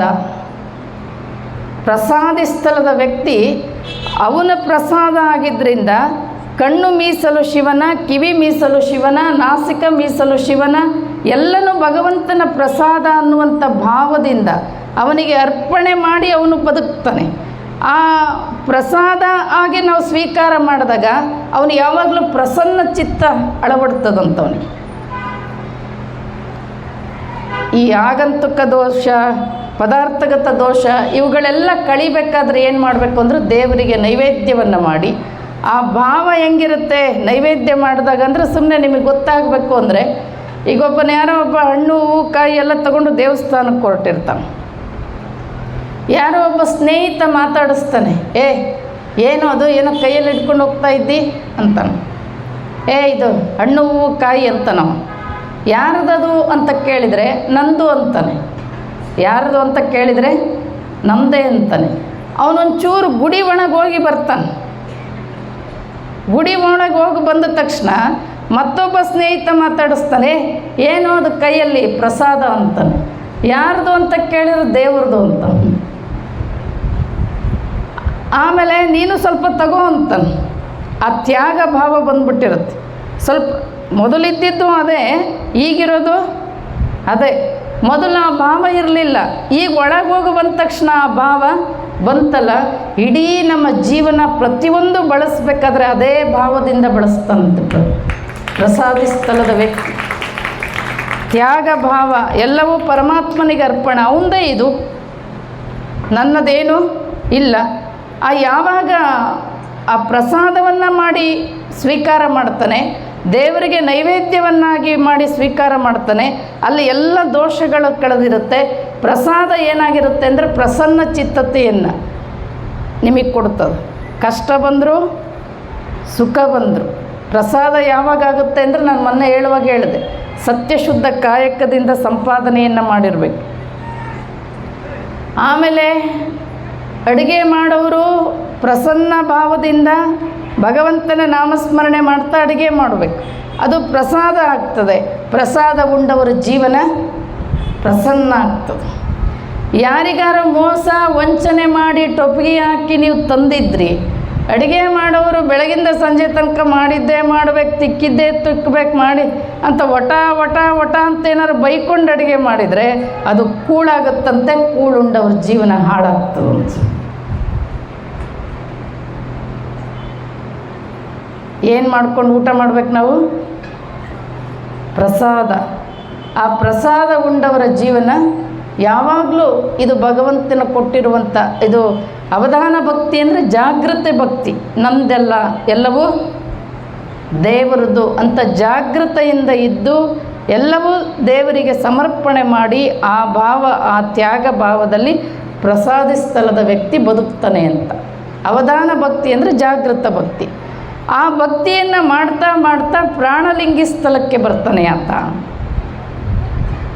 ಆ ಭಕ್ತಿಯನ್ನು ಮಾಡ್ತಾ ಮಾಡ್ತಾ ಪ್ರಾಣಲಿಂಗಿ ಸ್ಥಳಕ್ಕೆ ಬಂದಾಗ ಇಷ್ಟಲಿಂಗವನ್ನು ಪೂಜೆ ಮಾಡ್ತಾ ಮಾಡ್ತಾ ಆತ ಪ್ರಾಣಲಿಂಗದ ನೆಲೆಕಲೆಗಳನ್ನು ಅರಿತು ಆ ವ್ಯಕ್ತಿ ಹೇಗಿರ್ತಾನೆ ಅಂದರೆ, ಎಲ್ಲ ಈ ಜಗತ್ತಿನಲ್ಲಿ ಏನು ಕಾಣುತ್ತೆ ಎಲ್ಲವೂ ಪರಮಾತ್ಮನೇ, ಎಲ್ಲವೂ ಪರಮಾತ್ಮನೇ. ಇಷ್ಟಲಿಂಗವನ್ನು, ತನ್ನ ಪ್ರಾಣವನ್ನು ಎಷ್ಟು ಪ್ರೀತಿಸ್ತಾನೆ ಅಷ್ಟು ಪ್ರೀತಿಸ್ತಾನೆ. ಪ್ರಾಣಲಿಂಗಿ ಸ್ಥಳದ ವ್ಯಕ್ತಿ ಹೆಂಗಿರ್ತಾನಂತೆ ಅಂದರೆ, ಈ ಅಷ್ಟವಿಧಾರ್ಚನೆ ಷೋಡಶೋಪಚಾರಗಳನ್ನು ಏನು ನಾವು ಮಾಡ್ತೀವಲ್ಲ, ಅವರು ಹೊರಗಡೆಯಿಂದ ಧೂಪ ದೀಪಾರತಿ ಮಾಡೋದಿಲ್ಲಂತೆ, ಅಂತರಂಗದ ಸದ್ಗುಣಗಳಿಂದನೇ ಧೂಪ ದೀಪಾರತಿಗಳನ್ನು ಮಾಡ್ತಾರೆ. ಆತನಿಗೆ ಪ್ರಾಣಲಿಂಗದ ನೆಲೆಕಲೆಗಳ ಅರ್ಥ ಆಗಿರುತ್ತೆ. ಶ್ರದ್ಧೆಯಿಂದ ನಿಷ್ಠೆಯಿಂದ ಪೂಜೆಯನ್ನು ಮಾಡ್ತಾ ಮಾಡ್ತಾ ಬಂದು, ಹಾಗಾಗಿ ದೇವರ ಒಂದು ಅನುಭವಕ್ಕೆ ಬರ್ತದೆ. ಅದಕ್ಕೆ ಅನುಭವ ಭಕ್ತಿ ಅಂತ ಕರೀತಾರೆ. ಇಲ್ಲೆಲ್ಲ ಕಾಣೋದೆಲ್ಲವೂ ಕೂಡ ದೇವರೇ. ಅಣುವಿನಲ್ಲಿರೋದು ಅದೇ, ಮಹತ್ತಿನಲ್ಲಿರೋದು ಅದೇ. ಸದ್ಗುಣಗಳ ಮೌಲ್ಯಗಳಿಂದ. ಅಕ್ಕ ಮಹಾದೇವಿ ಹೇಳ್ತಾಳೆ, ಉಸಿರೆ ಪರಿಮಳವಿರಲು ಕುಸುಮದ ಹಂಗೇಕೆ, ಕ್ಷಮೆ ದಮೆ ಶಾಂತಿ ಸೈರಣೆ, ಈ ಗುಣಗಳಿಂದನೇ ಪೂಜೆ ಮಾಡೋದು. ಹೊರಗಡೆ ಮಜ್ಜನ ಕೆರೆಯೋದು ಪ್ರಾಣಲಿಂಗಿ ಸ್ಥಳಕ್ಕೆ ಬಂದಾಗ ಹೋಗಿರುತ್ತದೆ. ಸದ್ಗುಣಗಳಿಂದನೇ ಕೋಪಿ ಮಜ್ಜನ ಕೆರೆದರೆ ರಕ್ತದ ಧಾರೆ ಅಂತ. ಪಾಪಿ ಹೂವನೇರಿಸಲು ಮಸೆದಾಯುಧದ ಗಾಯ. ಈ ದುಷ್ಟ ಗುಣಗಳನ್ನು ಬಿಟ್ಟು ಸದ್ಗುಣಗಳನ್ನು ಅಳವಡಿಸ್ಕೊಂಡು ಸದ್ಗುಣಗಳಿಂದನೇ ಧೂಪ ದೀಪಾರತಿಗಳನ್ನು ಮಾಡೋದು. ಆತನಿಗೆ ದೇವರ ಇರುವಿಕೆ ಏನು ಎಂತು ಅಂತಕ್ಕಂಥದ್ದು ಅನುಭವಕ್ಕೆ ಬಂದಿರುತ್ತೆ. ಅದಕ್ಕೆ ಅನುಭವ ಭಕ್ತಿ ಅಂತ. ಆಮೇಲೆ ಬರ್ತಕ್ಕಂಥದ್ದು ಶರಣಸ್ಥಳ. ಪರಿಪೂರ್ಣವಾಗಿ ಅವನು ಶರಣಾಗತಿಯಾಗಿರ್ತಾನೆ ದೇವರಿಗೆ. ಶರಣಸ್ಥಳದ ವ್ಯಕ್ತಿ ಪರಿಪೂರ್ಣ ಶರಣಾಗತಿ ಅಂದರೆ ಶರಣಸ್ಥಳದ ವ್ಯಕ್ತಿ ಪತಿವ್ರತೆಯ ಅವಯವದಂತೆ ಅಂತ ಹೇಳ್ತಾರೆ. ಪತಿವ್ರತ ಹೆಣ್ಣುಮಗಳು ತನ್ನ ಎಲ್ಲ ಜವಾಬ್ದಾರಿಯನ್ನು ಕನಸಲ್ಲಿ ಮನಸ್ಸಲ್ಲಿ ಗಂಡ ಬಿಟ್ಟರೆ ಬೇರೆ ಏನೂ ಇರೋದಿಲ್ಲ. ಪರಿಪೂರ್ಣವಾಗಿ ಅವನ ಮೇಲೆ ಭಾರ ಹಾಕಿ ಈಕೆ ನೆಮ್ಮದಿಯಿಂದ ಬದುಕ್ತಾಳೆ. ಈಕೆ ನೆಮ್ಮದಿಯಿಂದ ಬದುಕ್ತಾಳೆ. ಯಾರಿಗೆ ಜವಾಬ್ದಾರಿ ಇರ್ತದೆ, ಯಾರಿಗೆ ಒಡೆತನದ ಭಾರ ಇರ್ತದೆ, ಅವರಿಗೆ ಸುಖ ದುಃಖಗಳು ಕಾಡ್ತವೆ. ಈಗ ಉದಾಹರಣೆ, ನಿಮ್ಮದೊಂದು ಅಂಗಡಿ ಇದೆ ಅಂತ ಇಟ್ಕೊಡ್ರಿ, ದುಕಾನ್ ಏನಂತೀರಿ ನೀವು, ಅಂಗಡಿ. ಒಂದು 4 ಜನ ಆಳ್ಮಕ್ಳು ಇಟ್ಕೊಂಡಿರ್ತಾನೆ ಮಾಲೀಕನೂ ಇರ್ತಾನೆ, ಒಂದು 4 ಜನ ಆಳ್ಮಕ್ಕಳು ಇರ್ತಾರೆ. ಈ ಗಲ್ಲೆ ಪೆಟ್ಟಿಗೆ ಅಂತೀರ, ಏನಂತೀರಿ ನೀವು, ದುಡ್ಡಿನ ಪೆಟ್ಟಿಗೆ. ಅದು ತುಂಬಿದಾಗ ಮಾಲೀಕನಿಗೆ ಸಂತೋಷ ಆಗ್ತದೆ. ಅದು ತುಂಬಲಿಲ್ಲ ಅಂದರೆ ದುಃಖ ಆಗ್ತದೆ. ಅದೇನು 4 ಜನ ಕೆಲಸಕ್ಕೆ ಇಟ್ಕೊಂಡಿರ್ತಾನಲ್ಲ ಅವರಿಗೆ ಅದು ತುಂಬಿದ್ರು ಅಷ್ಟೇ, ತುಂಬದೇ ಇದ್ದರೂ ಅಷ್ಟೇ, ಅವರಿಗದು ಸಂಬಂಧ ಇರಲ್ಲ. ಯಾಕೆ? ಒಡೆಯ ಬೇರೆ ಇದ್ದಾನೆ, ಕೊಡೋನು ತಗೊಳ್ಳೋನು ಅವನಿಗೆ ಬಿಟ್ಟಿದ್ದದು, ನಂದೇನು ಇಲ್ಲ. ಹಂಗೆ ನಾವು ನಮ್ಮ ಒಡೆತನದ ಭಾರವನ್ನು ದೇವರ ಮೇಲೆ ಹಾಕಿದರೆ ಆನಂದವಾಗಿ ಬದುಕ್ಬೋದಂತ. ಆನಂದ ಭಕ್ತಿ. ಶರಣಸ್ಥಳ ವ್ಯಕ್ತಿಯಾಗಿರ್ತಾನೆ ಅಂದರೆ ಅವನೆಲ್ಲ ಜವಾಬ್ದಾರಿ ಯಾರ ಮೇಲೆ ಹಾಕಿರ್ತಾನೆ? ದೇವ್ರ ಮೇಲೆ ಹಾಕಿರ್ತಾನೆ. ನಮ್ಮ ಅತಡಿ ಮುರುಗೇಂದ್ರ ಶಿವಯೋಗಿಗಳು ಬರ್ತಾರೆ. ಒಂದು ಸರಿ ಪ್ರತಿನಿತ್ಯ ದಾಸೋಹ ನಡೀತಾ ಇತ್ತು. ಇವರು ಮುರುಗೇಂದ್ರ ಶಿವಯೋಗಿಗಳು ಮಠ ಬಿಟ್ಟು ಹೊರಗಡೆ ಒಂದು ಗವಿ ಮಠ ಅಂತಿದೆ, ಅಲ್ಲಿ ಇರ್ತಿದ್ರು ಅವರು. ಇದೆಲ್ಲ ಜವಾಬ್ದಾರಿ ಒಬ್ಬರು ಸಿದ್ಧಲಿಂಗಪ್ಪ ಅಂತ ವಹಿಸ್ಕೊಟ್ಟಿರ್ತಾರೆ. ಇನ್ನೇನು ನಾಳೆ ಸಾವಿರಾರು ಜನಕ್ಕೆ ಆರಾಧನೆ ದಾಸೋಹ ಮಾಡಬೇಕು, ಮಠದಲ್ಲಿ ಏನೂ ಇರೋದಿಲ್ಲ. ಏನೂ ಇಲ್ಲದೇ ಇದ್ದಾಗ ಬಂದು ರಾತ್ರೋರಾತ್ರಿ ಒಂದು 10-11 ಗಂಟೆ ಸಮಯಕ್ಕೆ ಓಡಿ ಬರ್ತಾನೆ ಗವಿ ಮಠಕ್ಕೆ ಬಂದು, ಅಪ್ಪರೆ ಹಿಂಗಾಗ್ಬಿಟ್ಟದೆ, ನಾಳೆ ಸಾವಿರಾರು ಜನಕ್ಕೆ ದಾಸೋಹ ಇದೆ, ಮಠದಲ್ಲಿ ಏನೂ ಇಲ್ಲ. ಅದಕ್ಕೆ ಅತಣಿ ಮುರುಗೇಂದ್ರ ಶಿವಯೋಗಿಗಳು ಕೇಳ್ತಾರೆ, ಏನಪ್ಪ ಇಷ್ಟೊಂದು ಗಾಬರಿಯಾಗಿ ಬಂದಿದೆಯಾ? ಇಲ್ಲ, ಹಿಂಗಾಗಿದೆ.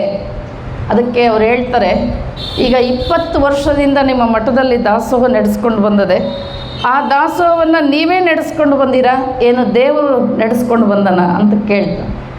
ನಾನೇನಲ್ರಿ ಬಿಡ್ರಿ ಪುರೇ, ದೇವರೇ. ಮತ್ತು ದೇವರೇ ನಡೆಸ್ಕೊಂಡು ಬಂದಾನೆ ಅಂದರೆ ನೀನು ನಿಶ್ಚಿಂತೆಯಾಗಿ ಹೋಗಿ ಮಲ್ಕೋ. ಇಲ್ಲ, ನಾನು ನಡೆಸ್ಕೊಂಡು ಬಂದೀನಿ ಅಂತ ಹೇಳಿದ್ರೆ ನೀನು ರಾತ್ರೆಲ್ಲ ಬೇಕಾದ್ರೆ ನಿದ್ದೆ ಮಾಡ್ದಂಗೆ. ಆಮೇಲೆ ಬೆಳಗ್ಗೆ ಎದ್ದ ತಕ್ಷಣ ಆತನಿಗೆ ಒಂದು ರಸೀದಿ ತಂದು ಕೊಡ್ತಾರೆ. ಅದು ಯಾರೋ ಬೆಂಗಳೂರಿಂದ ಒಂದು ಟ್ರೈನಿನ ಒಂದು ಬೋಗಿ ತುಂಬ ಅಕ್ಕಿ, ದವಸ ಧಾನ್ಯ, ಬೇಳೆ ಎಲ್ಲ ಕೊಟ್ಟು ಕಳಿಸಿರ್ತಾರೆ, ಬೆಲ್ಲ ಎಲ್ಲ. ಆ ರಸೀದಿ ತೊಗೊಂಡು ಮತ್ತೆ ಓಡಿ ಬರ್ತಾನೆ, ಅಪ್ಪರೆ ಇಷ್ಟು ಬಂದ್ಬಿಟ್ಟದೆ ನಮ್ಮ ಮಠಕ್ಕೆ ಅಂತೇಳಿ. ಆವಾಗ ಅತಣಿ ಮುರುಗೇಂದ್ರ ಶಿವಯೋಗಿಗಳು ಹೇಳ್ತಾರೆ, ನಿನ್ನೆ ರಾತ್ರಿ ದುಃಖದಿಂದ ಬಂದಿದ್ದೆ, ಈಗ ಸಂತೋಷದಿಂದ ಬಂದಿದೆಯಾ? ಇವೆರಡರ ನಡುವೆ ಒಂದು ಬದುಕು ಬೇರೆ ಇದೆ, ಅದನ್ನು ಕಲ್ತ್ಕೋಬೇಕು ಸಿದ್ಧಲಿಂಗಪ್ಪನಿ ಅಂತ ಹೇಳಿ ಕಳಿಸ್ಕೊಡ್ತಾರೆ. ಅದು ಏನೇ ಅಂದರೂ ದೇವರ ಮೇಲೆ ಭಾರ ಹಾಕಿದಾಗ, ಆಮೇಲೆ ಅದು ಹೇಗೆ ದೇವರ ಮೇಲೆ ಭಾರ ಹಾಕ್ಬೇಕಂತೆ ಅಂದರೆ, ಸುಮ್ಮನೆ ಒಂದು ಕತೆ, ಒಂದು ಪೌರಾಣಿಕ ಕತೆ. ಹೆಂಗೆ ಏನು ಅಂತ ಕೇಳಬಾರ್ದು ಪುರಾಣದ ಕತೆಗಳು, ಕತೆ ತಾತ್ಪರ್ಯ ಅಷ್ಟೇ ಮುಖ್ಯ. ಶಿವ ಊಟಕ್ಕೆ ಕುಂತಿದ್ನಂತೆ, ಪಾರ್ವತಿ ಊಟಕ್ಕೆ ನೀಡ್ತಿದ್ಲಂತೆ. ಇವ ಊಟ ಮಾಡ್ತಾ ಇದ್ದ, ಕೈಯಲ್ಲೊಂದು ತುತ್ತು ಹಿಡ್ದಿದ್ದ, ಬಾಯಲ್ಲೊಂದು ತುತ್ತಿತ್ತು, ತಾಟ್ನಲ್ಲೆಲ್ಲ ಹಂಗೆ ಇತ್ತು. ಊಟ ಮಾಡ್ಕೊತ ಎದ್ದು ಓಡಿ ಬರ್ತಾನಂತೆ.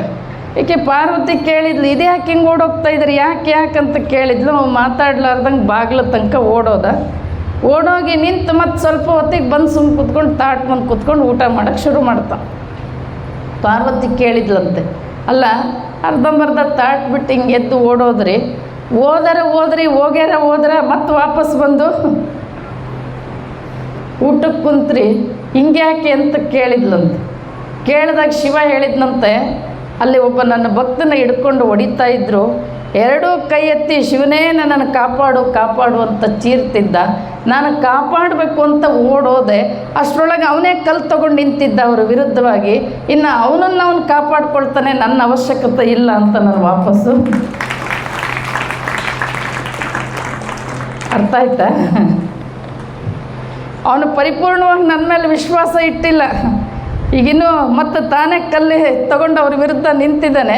ಇನ್ನು ಅವನು ಕಾಪಾಡ್ಕೊಳ್ತಾನೆ, ನನ್ನ ಅವಶ್ಯಕತೆ ಇಲ್ಲ ಅಂತ ನಾನು ವಾಪಸ್ಸು ಬಂದೆ ಅಂತ ಹೇಳ್ತಾನೆ. ಪರಿಪೂರ್ಣವಾಗಿ ದೇವರ ಸೃಷ್ಟಿ ನಿಯಮ ಹೆಂಗಿದೆ ಅಂದರೆ, ಎಲ್ಲವನ್ನು ಹೊರುವಂಥ ಶಕ್ತಿ ದೇವರಲ್ಲಿದೆ.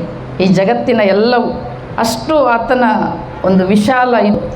ಅದಕ್ಕೆ ಬಸವಣ್ಣವ್ರು ಹೇಳೋದು, ಎನ್ನ ವಾಮಕ್ಷೇಮ ನಿಮ್ಮದಯ್ಯ, ಎನ್ನ ಹಾನಿ ವೃದ್ಧಿ ನಿಮ್ಮದಯ್ಯ, ಎನ್ನ ಮಾನ ಅಪಮಾನ ನಿಮ್ಮದಯ್ಯ, ಬಳ್ಳಿಗೆ ಕಾಯಿ ದಿಮ್ಮಿತ್ತೆ ಬಳ್ಳಿಗೆ ಕಾಯಿ ಭಾರವೇ, ಎಲ್ಲವನ್ನು ತೂಗುವಂಥ ಶಕ್ತಿ ಆತನಿಗಿರ್ತದೆ. ಆದರೆ ನಾವೇ ನಮ್ಮ ಹೊರೆ ಮತ್ತು ದೇವರ ಮೇಲೆ ಹಾಕದೆ ನಾವೇ ಹೊತ್ಕೊಂಡು ಅಡ್ಡಾಡ್ತೀವಿ. ಒಬ್ಬನ ಯಾರೋ ಕುದುರೆ ತೊಗೊಂಡು ಹೊಂಟಿದ್ದ, ಒಂದು ದೊಡ್ಡ ಹುಲ್ಲು ಹೊರೆ, ಅವನು ಕೂತಿದ್ದ, ಹುಲ್ಲು ಹೊರೆನೂ ಅದ್ರ ಮೇಲೆ ಇಟ್ಕೊಂಡಿದ್ದ. ದಾರಿಗೆ ಹೋಗುವಾಗ ಜನ ಅಂದರು, ಏನು ಸ್ವಲ್ಪನೂ ಕುದುರೆ ಮೂಕ್ ಪ್ರಾಣಿ ಅಂತ ಸ್ವಲ್ಪನೂ ನಿನಗೆ ಮಾನವೀಯತೆಯೇ ಇಲ್ಲಲ್ಲ, ಇಷ್ಟು ಭಾರ ಆ ಕುದುರೆ ಮೇಲೆ ಇಟ್ಕೊಂಡು ಹೊರಟಿಯಲ್ಲ ಸ್ವಲ್ಪನೂ ಅಂತ ಬೈದರು. ಅವಾಗ ಅನ್ನಿಸ್ತು, ಹೌದಲ್ಲ ಕುದುರೆಗೆ ಭಾರ ಆಗೈತಲ್ಲ ಅಂತ ಏನು ಮಾಡ್ದ, ಆ ಹುಲ್ಲು ಹೊರೆ ತೊಗೊಂಡು ತನ್ನ ತಲೆ ಮೇಲೆ ಹೊತ್ಕೊಂಡ. ಅವನು ಕುದುರೆ ಮೇಲೆ ಕುಂತಾನೆ, ಕುದುರೆ ಮೇಲೆ ಕುಂತು ಏನು ಮಾಡ್ದ, ಕುದುರೆಗೆ ಭಾರ ಕಮ್ಮಿ ಐತೆ, ಅವನಾರ ನಿಶ್ಚಿಂತೆಗಿದ್ದ, ಈಗ ಅವನು ಭಾರ ಹೊತ್ಕೊಂಡು. ಹಂಗೆ ನಾವು ಎಲ್ಲ ಭಾರ ನಮ್ಮ ಮೇಲೆ ಹಾಕ್ಕೊಂಡು ಒದ್ದಾಡುತ್ತಾ ಇದ್ದೀವಿ. ಪರಿಪೂರ್ಣವಾದ ಭಾರವನ್ನು ದೇವರ ಮೇಲೆ ಹಾಕಿದರೆ, ನಾನು ನನ್ನದು ನನ್ನಿಂದ ಏನೂ ಇಲ್ಲ ಪರಮಾತ್ಮ, ಎಲ್ಲವೂ ನಿನ್ನದೇ. ಇದು ಇಷ್ಟು ಜಗತ್ತಿಂಗಿದೆ ಅಲ್ಲ, ನಂದು ಅಂದರೆ ದುಃಖ, ನಿಂದು ಅಂದರೆ ಸುಖ, ಎಲ್ಲ ಅಷ್ಟೇ. ಒಂದು ಜೀವನದಲ್ಲಿ ಒಂದು ಗಂಡ ಹೆಂಡತಿ ಸಂಸಾರದಿಂದ ಹಿಡಿದು ನಿಂದು ಅಂದರೆ ಸುಖವಾಗಿರ್ತೀವಿ, ನಂದು ಅಂದರೆ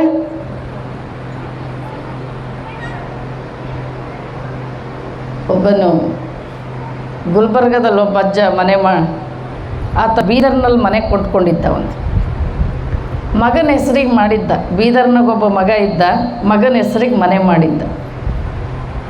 ಯಾರೋ ಫೋನ್ ಮಾಡಿ, ನಿನ್ನ ಮನೆ ಅದೆಂಗೋ ಕರೆಂಟ್ ಶಾರ್ಟ್ ಸರ್ಕ್ಯೂಟ್ ಏನೋ ಆಗಿ ಮನೆ ಬೆಂಕಿ ಎತ್ತಿ ಉರಿತಾ ಇದೆ ಅಂತಂದರು.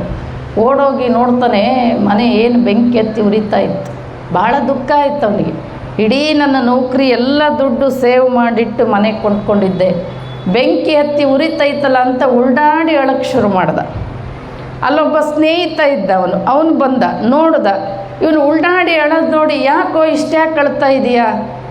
ಅವಾಗ ಅವ ಹೇಳ್ದ, ನೋಡು ಕಾಣಿಸ್ತಾ ಇಲ್ಲೇನೋ, ಈ ಮನೆ ಕೊಂಡ್ಕೊಳಕ್ಕೆ ನಾ ಎಷ್ಟು ಕಷ್ಟಪಟ್ಟಿದ್ದೆ, ನೋಡು ಹೆಂಗೆ ಬೆಂಕಿ ಹತ್ತಿ ಉರಿತಾ ಇದೆ ಅಂತ ಅಳ್ತಾ ಇದ್ದ. ಸ್ನೇಹಿತ ಹೇಳ್ದ, ಈಗ 1-2 ತಿಂಗಳ ಹಿಂದೆ ನಿನ್ನ ಮಗ ಈ ಮನೆನ ಬೇರೆಯವರಿಗೆ ಮಾರಿದಾನೆ ಅಂತ ಹೇಳ್ದ.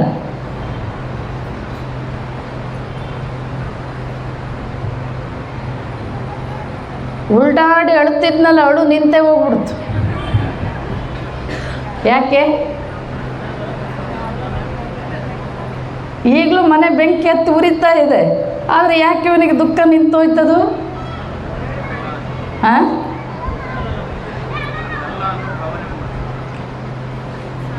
ಮನೆ ಬೆಂಕಿ ಹತ್ತಿ ಉರಿಯಂಗೆ ಉರಿತೈತೆ, ಆದರೆ ಇವರಿಗೆ ಅಳು ನಿಂತೋಯ್ತು. ಯಾಕೆ? ನಂದಲ್ಲ. ಯಾಕೆ ದುಃಖ ನಿಂತೋಯ್ತು? ನಂದಲ್ಲ. ನಂದು ಅಂದರೆ ದುಃಖ, ನಂದಲ್ಲ ಅಂದರೆ ಸುಖ. ಎಲ್ಲ ಭಾರ ಯಾರ ಮೇಲೆ ಹಾಕ್ಬೇಕಂತ ಅಂದ್ರೆ ದೇವ್ರ ಮೇಲೆ ಹಾಕ್ಬೇಕಂತ. ಮಹಾತ್ಮರು ಯಾಕೆ ಯಾವಾಗಲೂ ಅವ್ರು ಎಂಥ ಪ್ರಸಂಗ ಬಂದರೂ ಕುಗ್ಗೋದು ಇಲ್ಲ, ಹಿಗ್ಗೋದು ಇಲ್ಲ.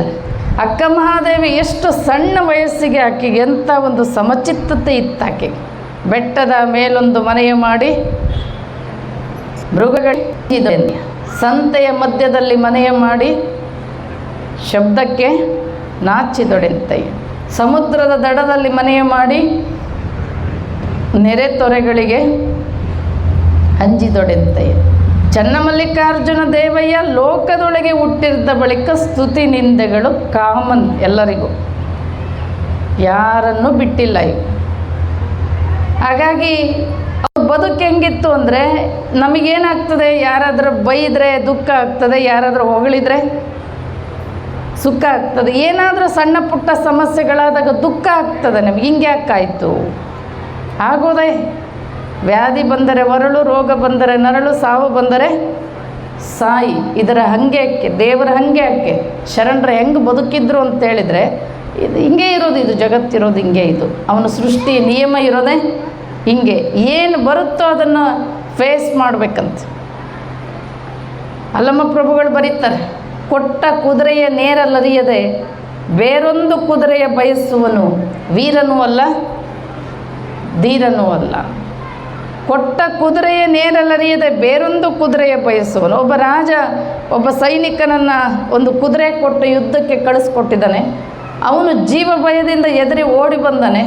ಓಡಿ ಬಂದ ರಾಜನ ಮುಂದೆ ನಿಂತು ಹೇಳ್ತಾನೆ, ನೀವು ಕೊಟ್ಟಿರೋ ಕುದುರೆ ಸರಿ ಇರಲಿಲ್ಲ, ನೀವು ಕೊಟ್ಟಿರೋ ಕತ್ತಿ ಸರಿ ಇರಲಿಲ್ಲ.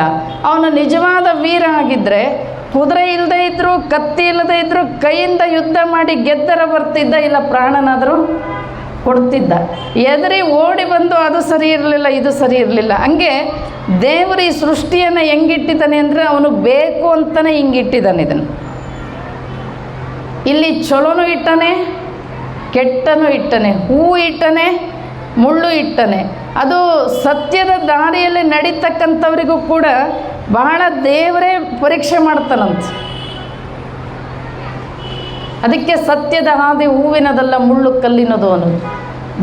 ಅಷ್ಟು ಬೇಗ ಮುಕ್ತಿ ಕೊಟ್ಬಿಡೋದಿಲ್ಲ ಅಂತವ. ದೇಹವನ್ನು ದಂಡಿಸದೆ ಕರ್ಣವನ್ನು ಖಂಡಿಸದೆ ಸ್ವರ್ಗವನ್ನೈದುದಕ್ಕೆ ಅದೇನು ರಂಡೆಯಾಳು ಒಳೆ ಸರ್ವಜ್ಞ ಅಂತ. ನೆಚ್ಚಿದೆನೆಂದೆಡೆ ಮೆಚ್ಚಿದೆನೆಂದೆಡೆ ಸಲೆಮಾರು ಹೋದೆನೆಂದೆಡೆ ತನುವನಲ್ಲಾಡಿಸಿ ನೋಡುವೆ ನೀನು, ಮನವನಲ್ಲಾಡಿಸಿ ನೋಡುವೆ ನೀನು, ಧನವನಲ್ಲಾಡಿಸಿ ನೋಡುವೆ ನೀನು. ಇವೆಲ್ಲ ಕಂಜದಿದ್ದೆಡೆ ಭಕ್ತಿ ಕಂಪಿತ ಕೂಡಲ ಸಂಗಮ ದೇವ. ಅವನು ದಾರಿಯಲ್ಲಿ ನಡೀತಾ ಇರಬೇಕಾದ್ರೆ ದೇವರೇ ನಿಮ್ಮ ಮುಂದೆ ಒಂದಿಷ್ಟು ವಿಘ್ನಗಳನ್ನು ಒಡ್ಡಿ ನೋಡ್ತಾನಂತ.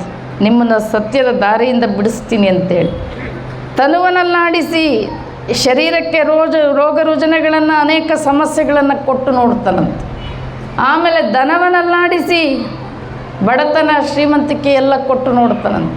ಮನವನಲ್ಲಾಡಿಸಿ ಮನಸ್ಸಿಗೆ ಹಲವಾರು ರೀತಿಯ ಘಾಸಿ ಮಾಡಿ ನೋಡ್ತಾನಂತೆ.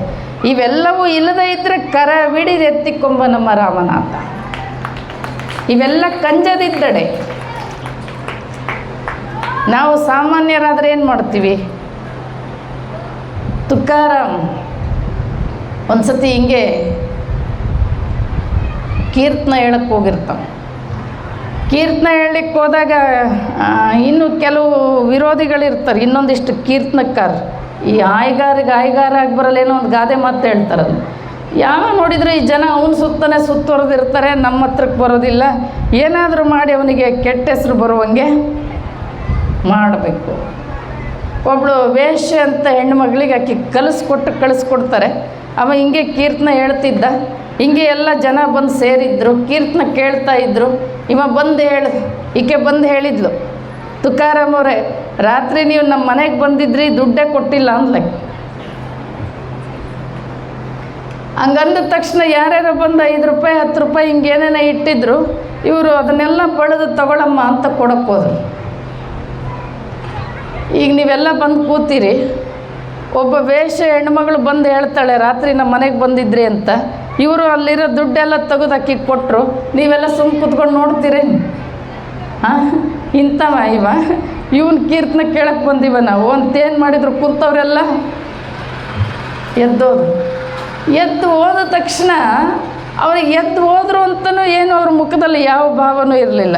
ಅಲ್ಲಿ ತಂಬೂರಿ ಇತ್ತು, ಕೈಯಾಗಿ ಇಟ್ಕೊಂಡು ವಿಠ್ಠಲ ವಿಠ್ಠಲ ಅಂದಕ್ಕೆ ಶುರು ಮಾಡಿದರು. ಆ ಹೆಣ್ಮಗಳು ಕೇಳಿದ್ಲು, ಅಲ್ಲೇ ನಿಂತಿದ್ಲು, ಅಲ್ಲ ನಮ್ಮ ಮನೆಗೆ ಬಂದಿರಲಿಲ್ಲ, ಹಿಂಗೆ ಬಂದಿರಿ ಅಂತ ಕೇಳಿದರೆ ದುಡ್ಡು ಕೊಟ್ರಿ, ಆಮೇಲೆ ಅವಮಾನ ಆಯಿತು, ಜನ ಎಲ್ಲ ಇಷ್ಟು ಎದ್ದೋದ್ರು, ನಿಮಗೆ ಅವಮಾನ ಆಗಲಿಲ್ವಾ, ಏನು ಮುಖದಲ್ಲಿ ಯಾವ ಲಕ್ಷಣಗಳು ಇಲ್ಲಲ್ಲ, ಹೇಗೆ ಅಂತ ಕೇಳಿದರು. ನಿಮಗೇನು ಅನ್ನಿಸ್ಲಿಲ್ವಾ? ತುಕಾರಾಮ್ ಅಂದ, ಏನು ಅನ್ನಿಸ್ಬೇಕು? ಇವರೆಲ್ಲ ಸೇರಿಕೊಂಡು ನನಗೆ ದೇವರ ನಾಮಸ್ಮರಣೆ ಮಾಡಲಿಕ್ಕೆ ಅವಕಾಶ ಇಲ್ದಂಗೆ ಮಾಡಿದ್ರು ಸ್ವಲ್ಪ. ಈಗ ಅವ್ರನ್ನೆಲ್ಲ ಕಳಿಸಿ ಅವನು ಭಜನೆ ಮಾಡಲಿಕ್ಕೆ ನೀನು ಜಾಸ್ತಿ ಅವಕಾಶ ಮಾಡಿಕೊಟ್ಟು, ಚಲೋ ಸಮಯ ಮಾಡಿಕೊಟ್ಟು, ಕೆಟ್ಟೇನು ಮಾಡಿ ಅಂತ. ನಮ್ಮ ಉತ್ತರ ಭಾರತದ ಒಬ್ಬಳು ಹೆಣ್ಣುಮಗಳು ಬರ್ತಾಳೆ, ರಾಬಿಯಾ ಅಂತ, ಒಬ್ಬಳು ಸಂತ ಹೆಣ್ಣುಮಗಳು. ಆಕೆ ಹುಟ್ಟುತ್ತಿದ್ದಾಗಲೇ ತಂದೆ ತಾಯಿ ತೀರ್ಕೊಂಡಿರ್ತಾರೆ. ಒಬ್ಬನ ಯಾರೋ ತೊಗೊಂಬಂದಕ್ಕಿನ ಅನಾಥ ಮಗು ಅಂತ ಸಾಕಿರ್ತಾನೆ. ಅನಾಥ ಮಗುನ ಸಾಕಿ ದೊಡ್ಡವಳು ಮಾಡಿ ಮದುವೆ ಮಾಡಿಕೊಟ್ಟಿರ್ತಾನೆ. ಮದುವೆ ಮಾಡಿಕೊಟ್ಟ ಮೇಲೆ ಗಂಡ ಮತ್ತು ಮಕ್ಕಳು ಹೊಲದಲ್ಲಿ ಕೆಲಸಕ್ಕೆ ಹೋಗಿರ್ತಾರೆ. ಜೋರಾಗಿ ಮೋಡ ಆಗಿರುತ್ತೆ, ಗುಡುಗು ಸಿಡ್ಲು ಅಂತ ಒಂದು ಮರದ ಕೆಳಗೆ ಹೋಗಿ ನಿಂತಿರ್ತಾರೆ. 2 ಗಂಡು ಮಕ್ಕಳು ಮತ್ತು ಗಂಡ. ಸಿಡ್ಲು ಹೊಡೆದು 3 ಜನ ಸತ್ತೋಗ್ಬಿಡ್ತಾರೆ. 3 ಜನ ಸತ್ತೋಗಿರ್ತಾರೆ, ಒಬ್ಬಳೇ ಉಳಿದಿರ್ತಾಳೆ. ಅವನು ಸಾಕು ತಂದೆ ಬಂದು ಕೇಳ್ತಾನೆ, ದೇವರು ನಿನ್ನ ವಿಚಾರದಲ್ಲಿ ಎಷ್ಟು ಕೆಟ್ಟದನ್ನು ಮಾಡ್ದ, ಹುಟ್ಟಿದ ತಕ್ಷಣ ತಂದೆ ತಾಯಿ ಕಳ್ಕೊಂಡ, ಈಗ ಗಂಡ ಮಕ್ಕಳನ್ನೆಲ್ಲರನ್ನು ಕಳ್ಕೊಂಡ, ಆಕೆ ಎಷ್ಟು ನಿರ್ಲಿಪ್ತತೆ ಇತ್ತಾಕೆಯಲ್ಲಿ ಅಂತೇಳಿದರೆ ಅವನೆಲ್ಲಿ ಕೆಟ್ಟು ಮಾಡಿದ್ದಾನೆ? ಅವರೆಲ್ಲ ಇತ್ತು, ದೇವರ ನಾಮಸ್ಮರಣೆ ಮಾಡಲಿಕ್ಕೆ ಅವಕಾಶ ಇಲ್ದಂಗೆ ಆಗಿತ್ತು ನನಗೆ. ಈಗ ಅವ್ರನ್ನೆಲ್ಲ ಕರ್ಕೊಂಡು ನನಗೆ ಜಾಸ್ತಿ ಅವಕಾಶ ಮಾಡಿಕೊಟ್ಟನು ಪರಮಾತ್ಮನ ನಾಮಸ್ಮರಣೆ. ಮಹಾತ್ಮರ ಸಮಸ್ಯೆಗಳು ಬಂದಾಗ ಹಿಂಗೆ ತಗೊಳ್ತಾರೆ. ನಾವೇನು ಮಾಡ್ತೀವಿ? ನಾವು ಬೇರೆ ರೀತಿಯಲ್ಲಿ ತಗೊಳ್ತೀವಿ ಅದನ್ನು.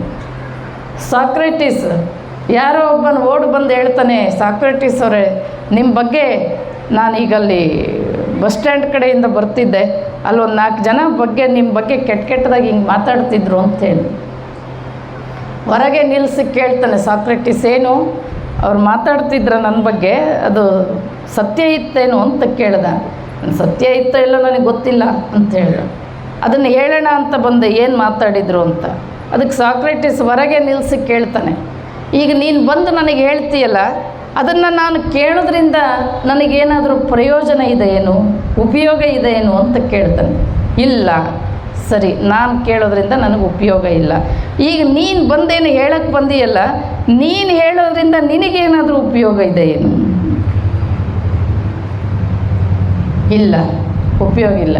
ಅಲ್ಲ, ಅದು ಸತ್ಯ ಇತ್ತೋ ಇಲ್ಲ ಗೊತ್ತಿಲ್ಲ, ಅದ್ರ ಕೇಳೋದ್ರಿಂದ ನನಗೆ ಉಪಯೋಗ ಇಲ್ಲ, ಹೇಳೋದ್ರಿಂದ ನಿನಗೂ ಉಪಯೋಗ ಇಲ್ಲ ಅಂತ ಮಾತುಗಳನ್ನ ಯಾಕೆ ಕೇಳಕ್ಕೆ ಬಂದಿ? ಸುಮ್ಮನೆ ಹೆಂಗೆ ಬಂದು ಹೆಂಗೆ ವಾಪಸ್ಸು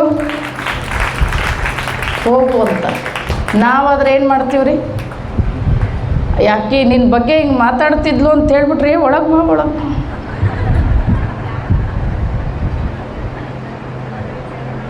ಮನೆಯಾಗಿರೋದು ತಗೊಂಡೋಗಿ ಏನಾದ್ರು ಅವಲಕ್ಕಿನೋ ಉಪ್ಪಿಟ್ಟು ಮಾಡಿ ಚಹಾ ಕಾಫಿ ಕೊಟ್ಟು ಹುಳ ಬಿಟ್ಕೊಳ್ಳೋದು.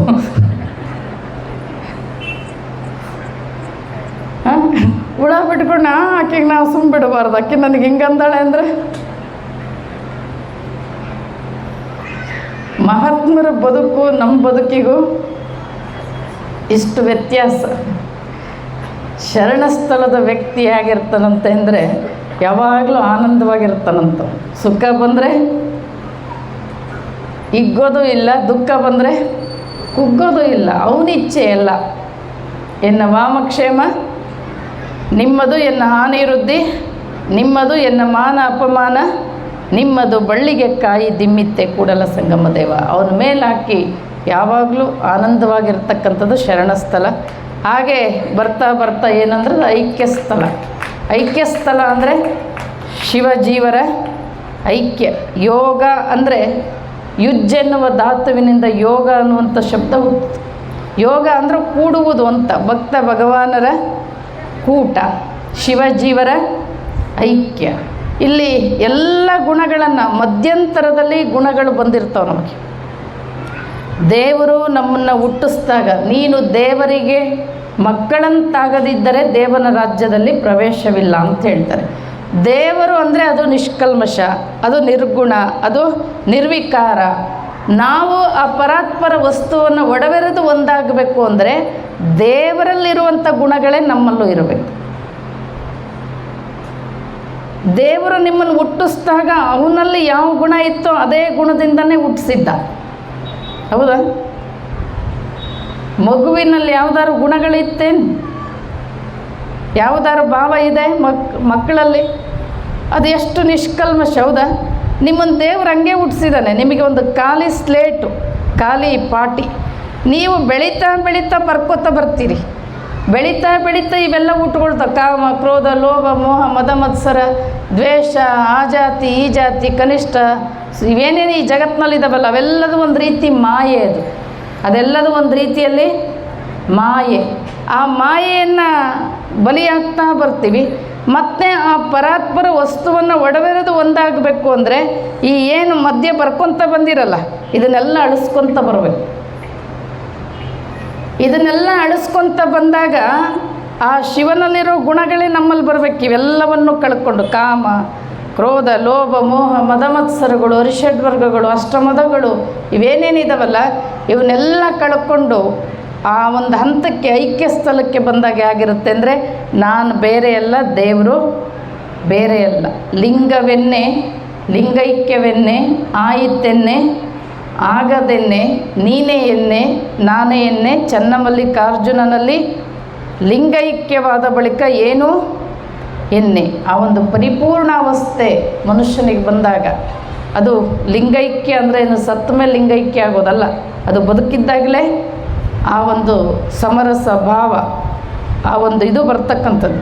ಅಲ್ಲಿಗೆ ಬಂದಾಗ ಹೇಳಕ್ಕೆ ಕೇಳಕ್ಕೆ ಏನೂ ಇರೋದಿಲ್ಲ. ಒಂದು ಅಂಗಡಿ ಉಪ್ಪು ಮಾರಾಟ ಮಾಡ್ತಿದ್ದ. ಒಂದು ಉಪ್ಪಿನ ಗೊಂಬೆ ಇತ್ತು. ಬಹಳ ದಿವಸದಿಂದ ಅಂಗಡಿ ಮಾಲೀಕನ ಕೇಳ್ತಿತ್ತು, ನಾನು ಎಲ್ಲಿ ಹುಟ್ಟೀನಿ, ನಮ್ಮ ಅಪ್ಪ ಅಮ್ಮ ಯಾರು ಅಂತ ಕೇಳ್ತಿತ್ತು. ಯಾವುದು? ಉಪ್ಪಿನ ಗೊಂಬೆ. ಮಾಲೀಕ ಹೇಳ್ತಿದ್ದ, ನಿನಗೊಂದು ಸತಿ ತೋರಿಸ್ತೀನಿ ತಡಿ, ನಿಮ್ಮ ಅಪ್ಪ ಅಮ್ಮ ಯಾರು ನಿನಗೊಂದು ಸತಿ ತೋರಿಸ್ತೀನಿ ತಡಿ. ಒಂದು ದಿನ ಕರ್ಕೊಂಡು ಬಂದ ಸಮುದ್ರಕ್ಕೆ. ನೀವು ಹುಟ್ಟಿದ್ದು ಇಲ್ಲೇ. ಆವಾಗ ನಮ್ಮ ಅಪ್ಪ ಅಮ್ಮ ಇದರಲ್ಲೇ ಎಲ್ಲ ಅಂತದ್ದು. ನಾನು ನೋಡಿ ಬರ್ತೀನಿ ತಡಿ ಅಂತ ಜಿಗಿತಂಥದ್ದು ಉಪ್ಪಿನ ಗೊಂಬೆ ಎದುರಾಗೆ. ನಾನು ನೋಡ್ಕೊಂಡು ಬಂದು ಹೇಳ್ತೀನಿ ನಮ್ಮ ಅಪ್ಪ ಅಮ್ಮ ಹೆಂಗಿದ್ದಾರೆ, ನೀ ಇಲ್ಲೇ ನಿಂತ್ಕೋ ಅಂತ ಮಾಲೀಕನ ನಿಲ್ಲಿಸಿ ಹೋಗಿ ಜಿಗಿತು. ಇವ ಬಂದು ಅದು ಹೇಳ್ತದೆ ಗೊಂಬೆ ಅಂತ ಕಾಯ್ತಾ ಕೂತ್ಕೊಂಡಿದ್ದ. ಅದು ಬಂದು ಹೇಳ್ತೀನಿ, ಏನಾಗಿತ್ತದು? ಏನಾಗಿತ್ತು? ಸಮರಸ ಆಗಿತ್ತು. ಎದರಲ್ಲಿ? ಹಾಗೆ ಐಕ್ಯ ಸ್ಥಳ ಅಂದರೆ ಸಮರಸ ಭಕ್ತಿ. ಅಲ್ಲಿ ಹೇಳೋಕ್ಕೇನೂ ಇರೋದಿಲ್ಲ. ಇವು 6 ಸ್ಥಳಗಳೇನಿದ್ದಾವೆ, ಇವು ಮನುಷ್ಯನ ಮಾನವ ಜೀವನದ ಗುರಿ ಏನು ಅಂದರೆ ಇದೆ. ನಾವು ಬರೀ ಬಾಹ್ಯವಾಗಿ ನಮ್ಮ ಸಮಯನ ವ್ಯರ್ಥ ಮಾಡ್ತಾಯಿದ್ದೀವಿ. ನಾವು ತಾತ್ವಿಕ ದೃಷ್ಟಿಯಿಂದ ಜಗತ್ತಿನಲ್ಲಿ ನಮ್ಮನ್ನು ಮೀರಿ ಹೋದಂಥ ಯಾವ ಧರ್ಮನೂ ಇಲ್ಲ. ಅಷ್ಟು ಉನ್ನತ ಮಟ್ಟದಲ್ಲಿ ನಾವಿದ್ದೀವಿ. ತಾತ್ವಿಕ ದೃಷ್ಟಿಕೋನದಿಂದ ನೋಡಿದಾಗ ನಾವೇ ದೇವರಾಗಬಹುದು. ಆದರೆ ನಾವೇ ದೇವರಾಗಬೇಕಾಗಿದ್ದ ಚಿಂತನೆಗಳೇನಿದೆಯಲ್ಲ, ನನ್ನಲ್ಲೇ ದೇವರಿದ್ದಾನೆ, ಅದನ್ನು ತಿಳ್ಕೊಳ್ಬೇಕಾಗಿರ್ತಕ್ಕಂಥ ಚಿಂತನೆಗಳೇನಿದಾವಲ್ಲ, ಆ ರೀತಿಯ ಚಿಂತನೆಗಳು ಇವತ್ತು ನಡೀತಾ ಇಲ್ಲ. ನಾವು ಎಜುಕೇಟೆಡ್ ಆದಷ್ಟು ನಮ್ಮ ಚಿಂತನೆಗಳು ಹೇಗೆ ನಡೆದಿದ್ದಾವೀಗ? ಒಳಗಡೆ ಹೆಜ್ಜೆ ಇಟ್ಟರೆ ಎಡಗಾಲಿಡಬೇಕು, ಬಲಗಾಲಿಡಬೇಕು ನಮ್ಮ ಚಿಂತನೆಯು. ದೀಪ ಬೆಳಗಿದರೆ 3 ಸತಿ ಬೆಳಗಬೇಕು, 5 ಸತಿ ಬೆಳಗಬೇಕು. ಬೆಳಗಿದರೆ ಎಡಗಡೆಯಿಂದ ಬೆಳಗಬೇಕು, ಬಲಗಡೆಯಿಂದ ಬೆಳಗಬೇಕು. ಅಲ್ಲಿ 1 ಸತಿ ಲೊಚ್ಗುಟ್ಟಿರ್ ಚಲೋನೋ?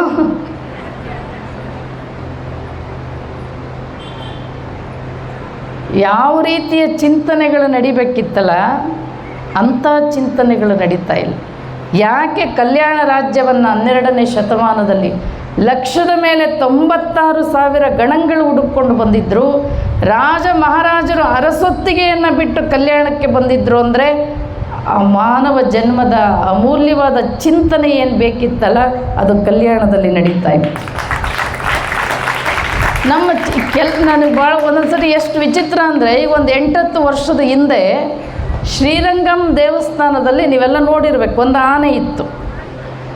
ಆನೆಗೆ ಅಲ್ಲಿ ಒಂದು 2-3 ಪಂಗಡದ ಜನ, ಅದು ತೆಂಗಳು ಒಡಗಲ್ ಅಂತ ಒಂದು 2-3 ಪಂಥದ ಜನ, ಅವರು ಈ 3 ಥರ ನಾಮ ಹಾಕುವಾಗ ಒಂದು ವೈ ಶೇಪಲ್ಲಿ ಹಾಕ್ತಾರೆ, ಇನ್ನೊಂದು ಪಂಥದವರು ಯು ಶೇಪಲ್ಲಿ ಹಾಕ್ತಾರೆ, ಮತ್ತೊಂದು ಪಂಥದವರು ವಿ ಶೇಪದಲ್ಲಿ ಹಾಕ್ತಾರೆ.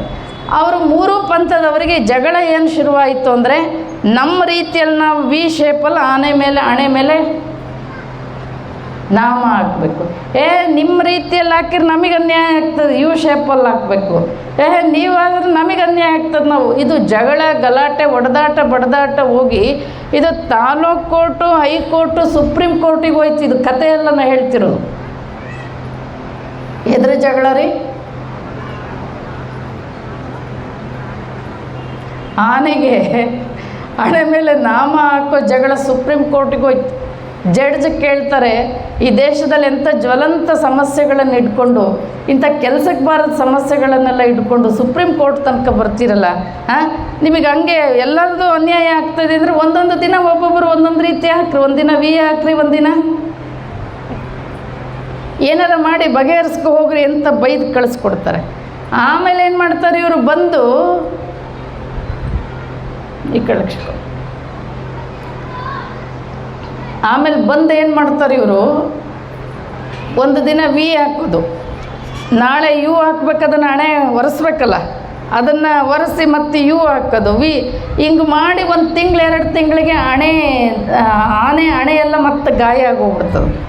ಮತ್ತೆ ಸುಪ್ರೀಂ ಕೋರ್ಟಿಗೆ ಹೋಗ್ತಾರೆ ಇವರು, ನಮಗೆ ಹಿಂಗೆ ಅನ್ಯಾಯ ಆಗ್ತಾಯಿದೆ ಅಂತೇಳಿ. ಆಮೇಲೆ ಅವರು ವರ್ಷನೋ ಹಿಂಗೇನೋ ಮಾಡಿ ಅಂತ ಅವರೊಂದಿಷ್ಟು ಬಗೆಹರಿಸಿ ಕಳಿಸ್ತಾರೆ ಅಂತ ಇಟ್ಕೊಳ್ರಿ. ಅದನ್ನು ಹೇಳೋದು, ಇಂಥ ನಾವು ಯಾರೂ ಇವತ್ತು ಚಿಂತಕರಾಗ್ತಾ ಇಲ್ಲ.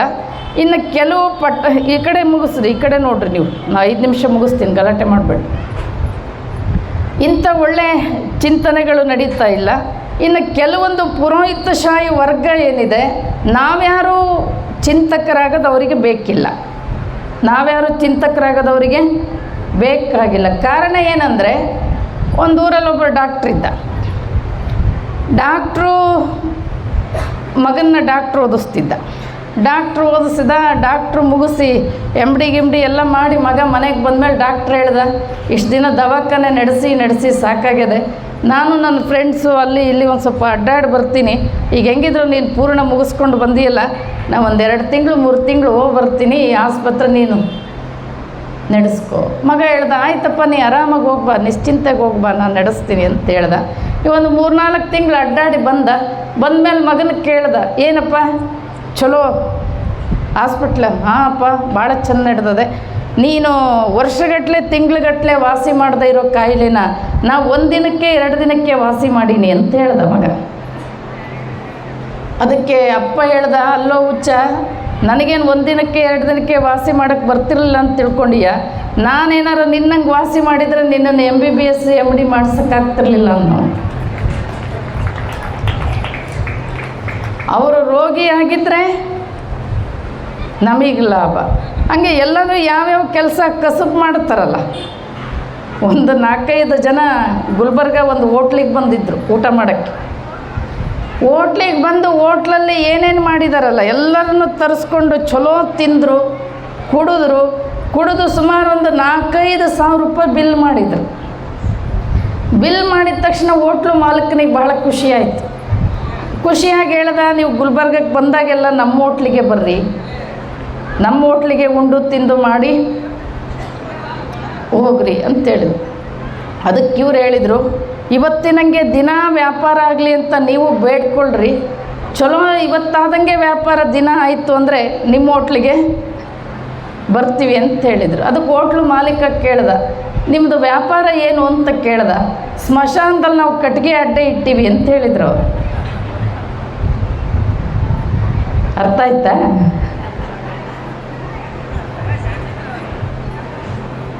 ಅವ್ರಿಗೆ ವ್ಯಾಪಾರ ಆಗ್ಬೇಕಾದ್ರೆ ಏನಾಗಬೇಕು? ಎಷ್ಟು ಜನ ಸಾಯ್ತಾರೆ ಅಷ್ಟು ಇವರಿಗೆ ವ್ಯಾಪಾರ ಆಗ್ತದೆ, ಅಷ್ಟು ಖುಷಿ ಆಕತ್ತೆ. ಹಂಗೆ ಇದು ದೇವರ ಧರ್ಮದ ವಿಚಾರಗಳಲ್ಲಿ ನಾವು ರೋಗಿಗಳಾಗಿದ್ದರೆ ಅವರಿಗೆ ಲಾಭ. ಈಗ ನನ್ನೊಳಗೆ ದೇವರಿದ್ದಾನೆ ಅಂತ ಹುಡುಕೊಂತ ಹೋಗಿ ನೀವು ಹೋಗದೇ ಇದ್ರೆ ಮತ್ತು ಅವ್ರ ಜೀವನ ನಡೆಯೋದು ಹೆಂಗೆ? ಹಂಗಾಗಿ ಬಸವಣ್ಣವ್ರು ನಮಗೆ ಕಲಿಸ್ಕೊಟ್ಟಿದ್ದೇನೆಂದರೆ, ನಿನ್ನಲ್ಲೇ ದೇವರಿದ್ದಾನೆ. ಪ್ರತಿಯೊಬ್ಬ ಮಾನವ ಜೀವನದ ಗುರಿ ಅದೇ. ನಾವು ಬಾಲ್ಯದಲ್ಲಿ ಅಲ್ಲಿದ್ದಾನೆ ಇಲ್ಲಿದ್ದಾನೆ ಅಂತ ಹುಡುಕೊಂಡು ಹೋಗ್ತೀವಿ. ಆ ಒಂದು ಕೊನೆಯ ಹಂತಕ್ಕೆ ಬಂದಾಗ ಗೊತ್ತಾಗ್ತದೆ ಹೊರಗಡೆ ಎಲ್ಲೂ ಇಲ್ಲ, ದೇವರು ನಮ್ಮೊಳಗೆ ಇದ್ದಾನೆ ಅಂತಕ್ಕಂಥದ್ದು. ಅದನ್ನು ತಿಳ್ಕೊಳ್ತಕ್ಕಂಥದ್ದೇ ಸಮರಸ. ಏನು 6 ಸ್ಥಳಗಳಿದಾವಲ್ಲ, ಆ ಮೆಟ್ಟಲುಗಳನ್ನು ಏರಿ ತಾನೇ ದೇವರಾಗ್ತಕ್ಕಂಥದ್ದು. ಹಾಗಾಗಿ ಲಿಂಗಾಯತ ಧರ್ಮದಲ್ಲಿ ಅಷ್ಟಾವರಣ, ಪಂಚಾಚಾರ, ಷಟಸ್ಥಲಗಳು ಬಹಳ ಮುಖ್ಯವಾಗಿ ಪ್ರತಿಯೊಬ್ಬ ಮನುಷ್ಯ ಅವುಗಳನ್ನು ತಿಳ್ಕೊಂಡು ಆ ಸಾಧನಾ ಪಥದಲ್ಲಿ ನಡೆದು ನಮ್ಮ ಜೀವನವನ್ನು ಸಾರ್ಥಕತೆಯನ್ನು ಪಡ್ಕೊಳ್ತಕ್ಕಂಥದ್ದೇ ಮಾನವ ಜೀವನದ ಗುರಿ. ಹಾಗಾಗಿ ಇನ್ಯಾವುದೇ ಸಂಪತ್ತು, ಶ್ರೀಮಂತಿಕೆ ಇವ್ಯಾವೂ ನಮಗೆ ನಿತ್ಯ ತೃಪ್ತಿಯನ್ನು ತಂದುಕೊಡ್ಲಿಕ್ಕೆ ಸಾಧ್ಯ ಇಲ್ಲ.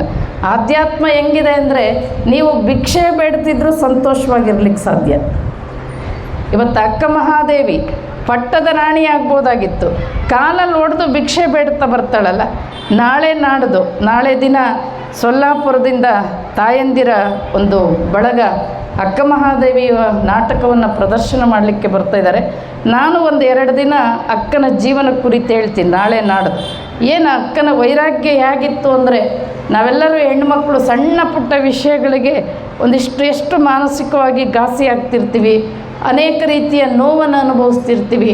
ಅಕ್ಕ ಮಹಾದೇವಿ ಜೀವನ ಪ್ರತಿಯೊಬ್ಬರು ನೀವು ಕೇಳಿರಬೇಕು, ಆದರೂ ಅದು ಯಾವಾಗಲೂ ಒಂದಿಷ್ಟು ನಮ್ಮ ಕಿವಿಗೆ ಬೀಳ್ತಿರಬೇಕು. ಅಕ್ಕನ ಜೀವನ ದಾರಿಯಲ್ಲಿ ಬರುವಾಗ, ಆಕೆ ಅರಮನೆಯನ್ನು ಬಿಟ್ಟು ಬರಬೇಕಾದ್ರೆ ಯಾವ ರೀತಿ ಆಕೆ ಆ ಸತ್ಯದ ದಾರಿಯಲ್ಲಿ ಹೋಗಬೇಕಾದ್ರೆ ಕಷ್ಟಗಳನ್ನು ಎದುರಿಸ್ತಾಳೆ ಅಂತಕ್ಕಂಥ ವಿಚಾರವನ್ನು ನಾಳೆ ನೋಡೋಣ ಅಂತಕ್ಕಂಥದ್ದನ್ನು ತಿಳಿಸ್ತಾ, ತಾವೆಲ್ಲರೂ ಕೂಡ ಮಂಗಳಾರತಿ ಆದಮೇಲೆ ಪ್ರಸಾದ ಎಷ್ಟು ಬೇಕೋ ಅಷ್ಟನ್ನೇ ನೀಡಿಸ್ಕೊಳ್ರಿ. ಅತಿ ಹೆಚ್ಚಿಗೆ ನೀಡಿಸ್ಕೊಂಡು ವೇಸ್ಟ್ ಮಾಡ್ತಕ್ಕಂಥದ್ದು ಅದೊಂಥರ ರಾಷ್ಟ್ರೀಯ ಪಾಪ. ನಮಗೆ ಬೇಕಾಗಿದ್ದಲ್ಲದೆ ಒಂದು ತುತ್ತು ಜಾಸ್ತಿ ಉಂಡ್ರೋದು ರಾಷ್ಟ್ರೀಯ ಪಾಪ. ಹಾಗಾಗಿ ಎಷ್ಟು ಬೇಕೋ ಅಷ್ಟು. ಲಿಂಗ ಪ್ರಸಾದವನ್ನು ಅಂಗಕ್ಕೆ ಕೊಂಬುವನು, ಗಂಗಾಳದೊಳಗೆ ಕೈ ತೊಳೆದು ಚೆಲ್ಲುವ ಮಂಗಗಳ ನೋಡಿಂದ ಸರ್ವಜ್ಞ ಅಂತ. ಹಾಗಾಗಿ ನಾವು ಒಂದಿಷ್ಟು ಅದರ ಬಗ್ಗೆ ಭಕ್ತಿ ಭಾವ ಗೌರವ, ಪ್ರಸಾದ ಅದು ಏನದು ಪ್ರಸಾದ ಉಂಡವರ ಜೀವನ ಪ್ರಸನ್ನ ಆಗ್ತದೆ. ಅಷ್ಟೇ ಭಕ್ತಿಯಿಂದ ಅದು ದೇವರ ಪ್ರಸಾದ ಅಂತ ಸ್ವೀಕಾರ ಮಾಡಬೇಕು, ಅದನ್ನು ವೇಸ್ಟ್ ಮಾಡಬಾರ್ದು ಅಂತಕ್ಕಂಥದ್ದನ್ನು ತಿಳಿಸ್ತಾ, ನಮ್ಮ ಜಗಜ್ಯೋತಿ ಬಸವೇಶ್ವರ ಸೇವಾ ಸಮಿತಿ ಬಹಳ ದಿನಗಳ ಪರಿಶ್ರಮ, ಬಹಳ ಯಶಸ್ವಿಯಾಗಿ 8 ದಿನಗಳ ಕಾಲ ದಾಸೋಹ, ತಲೆಯ ಪ್ರಸಾದ, ಹೊಟ್ಟೆಯ ಪ್ರಸಾದ ಎರಡನ್ನೂ ಕೊಡ್ತಾ ಯಶಸ್ವಿಯಾಗಿ ನಡೆಸ್ಕೊಂಡು ಬಂದಿದ್ದಾರೆ. ಅವರಿಗೆ ಮತ್ತೊಂದು ಸರಿ ಧನ್ಯವಾದವನ್ನು ತಿಳಿಸ್ತಾ ನನ್ನ ಮಾತನ್ನು ಮುಗಿಸ್ತೇನೆ. ಶರಣ.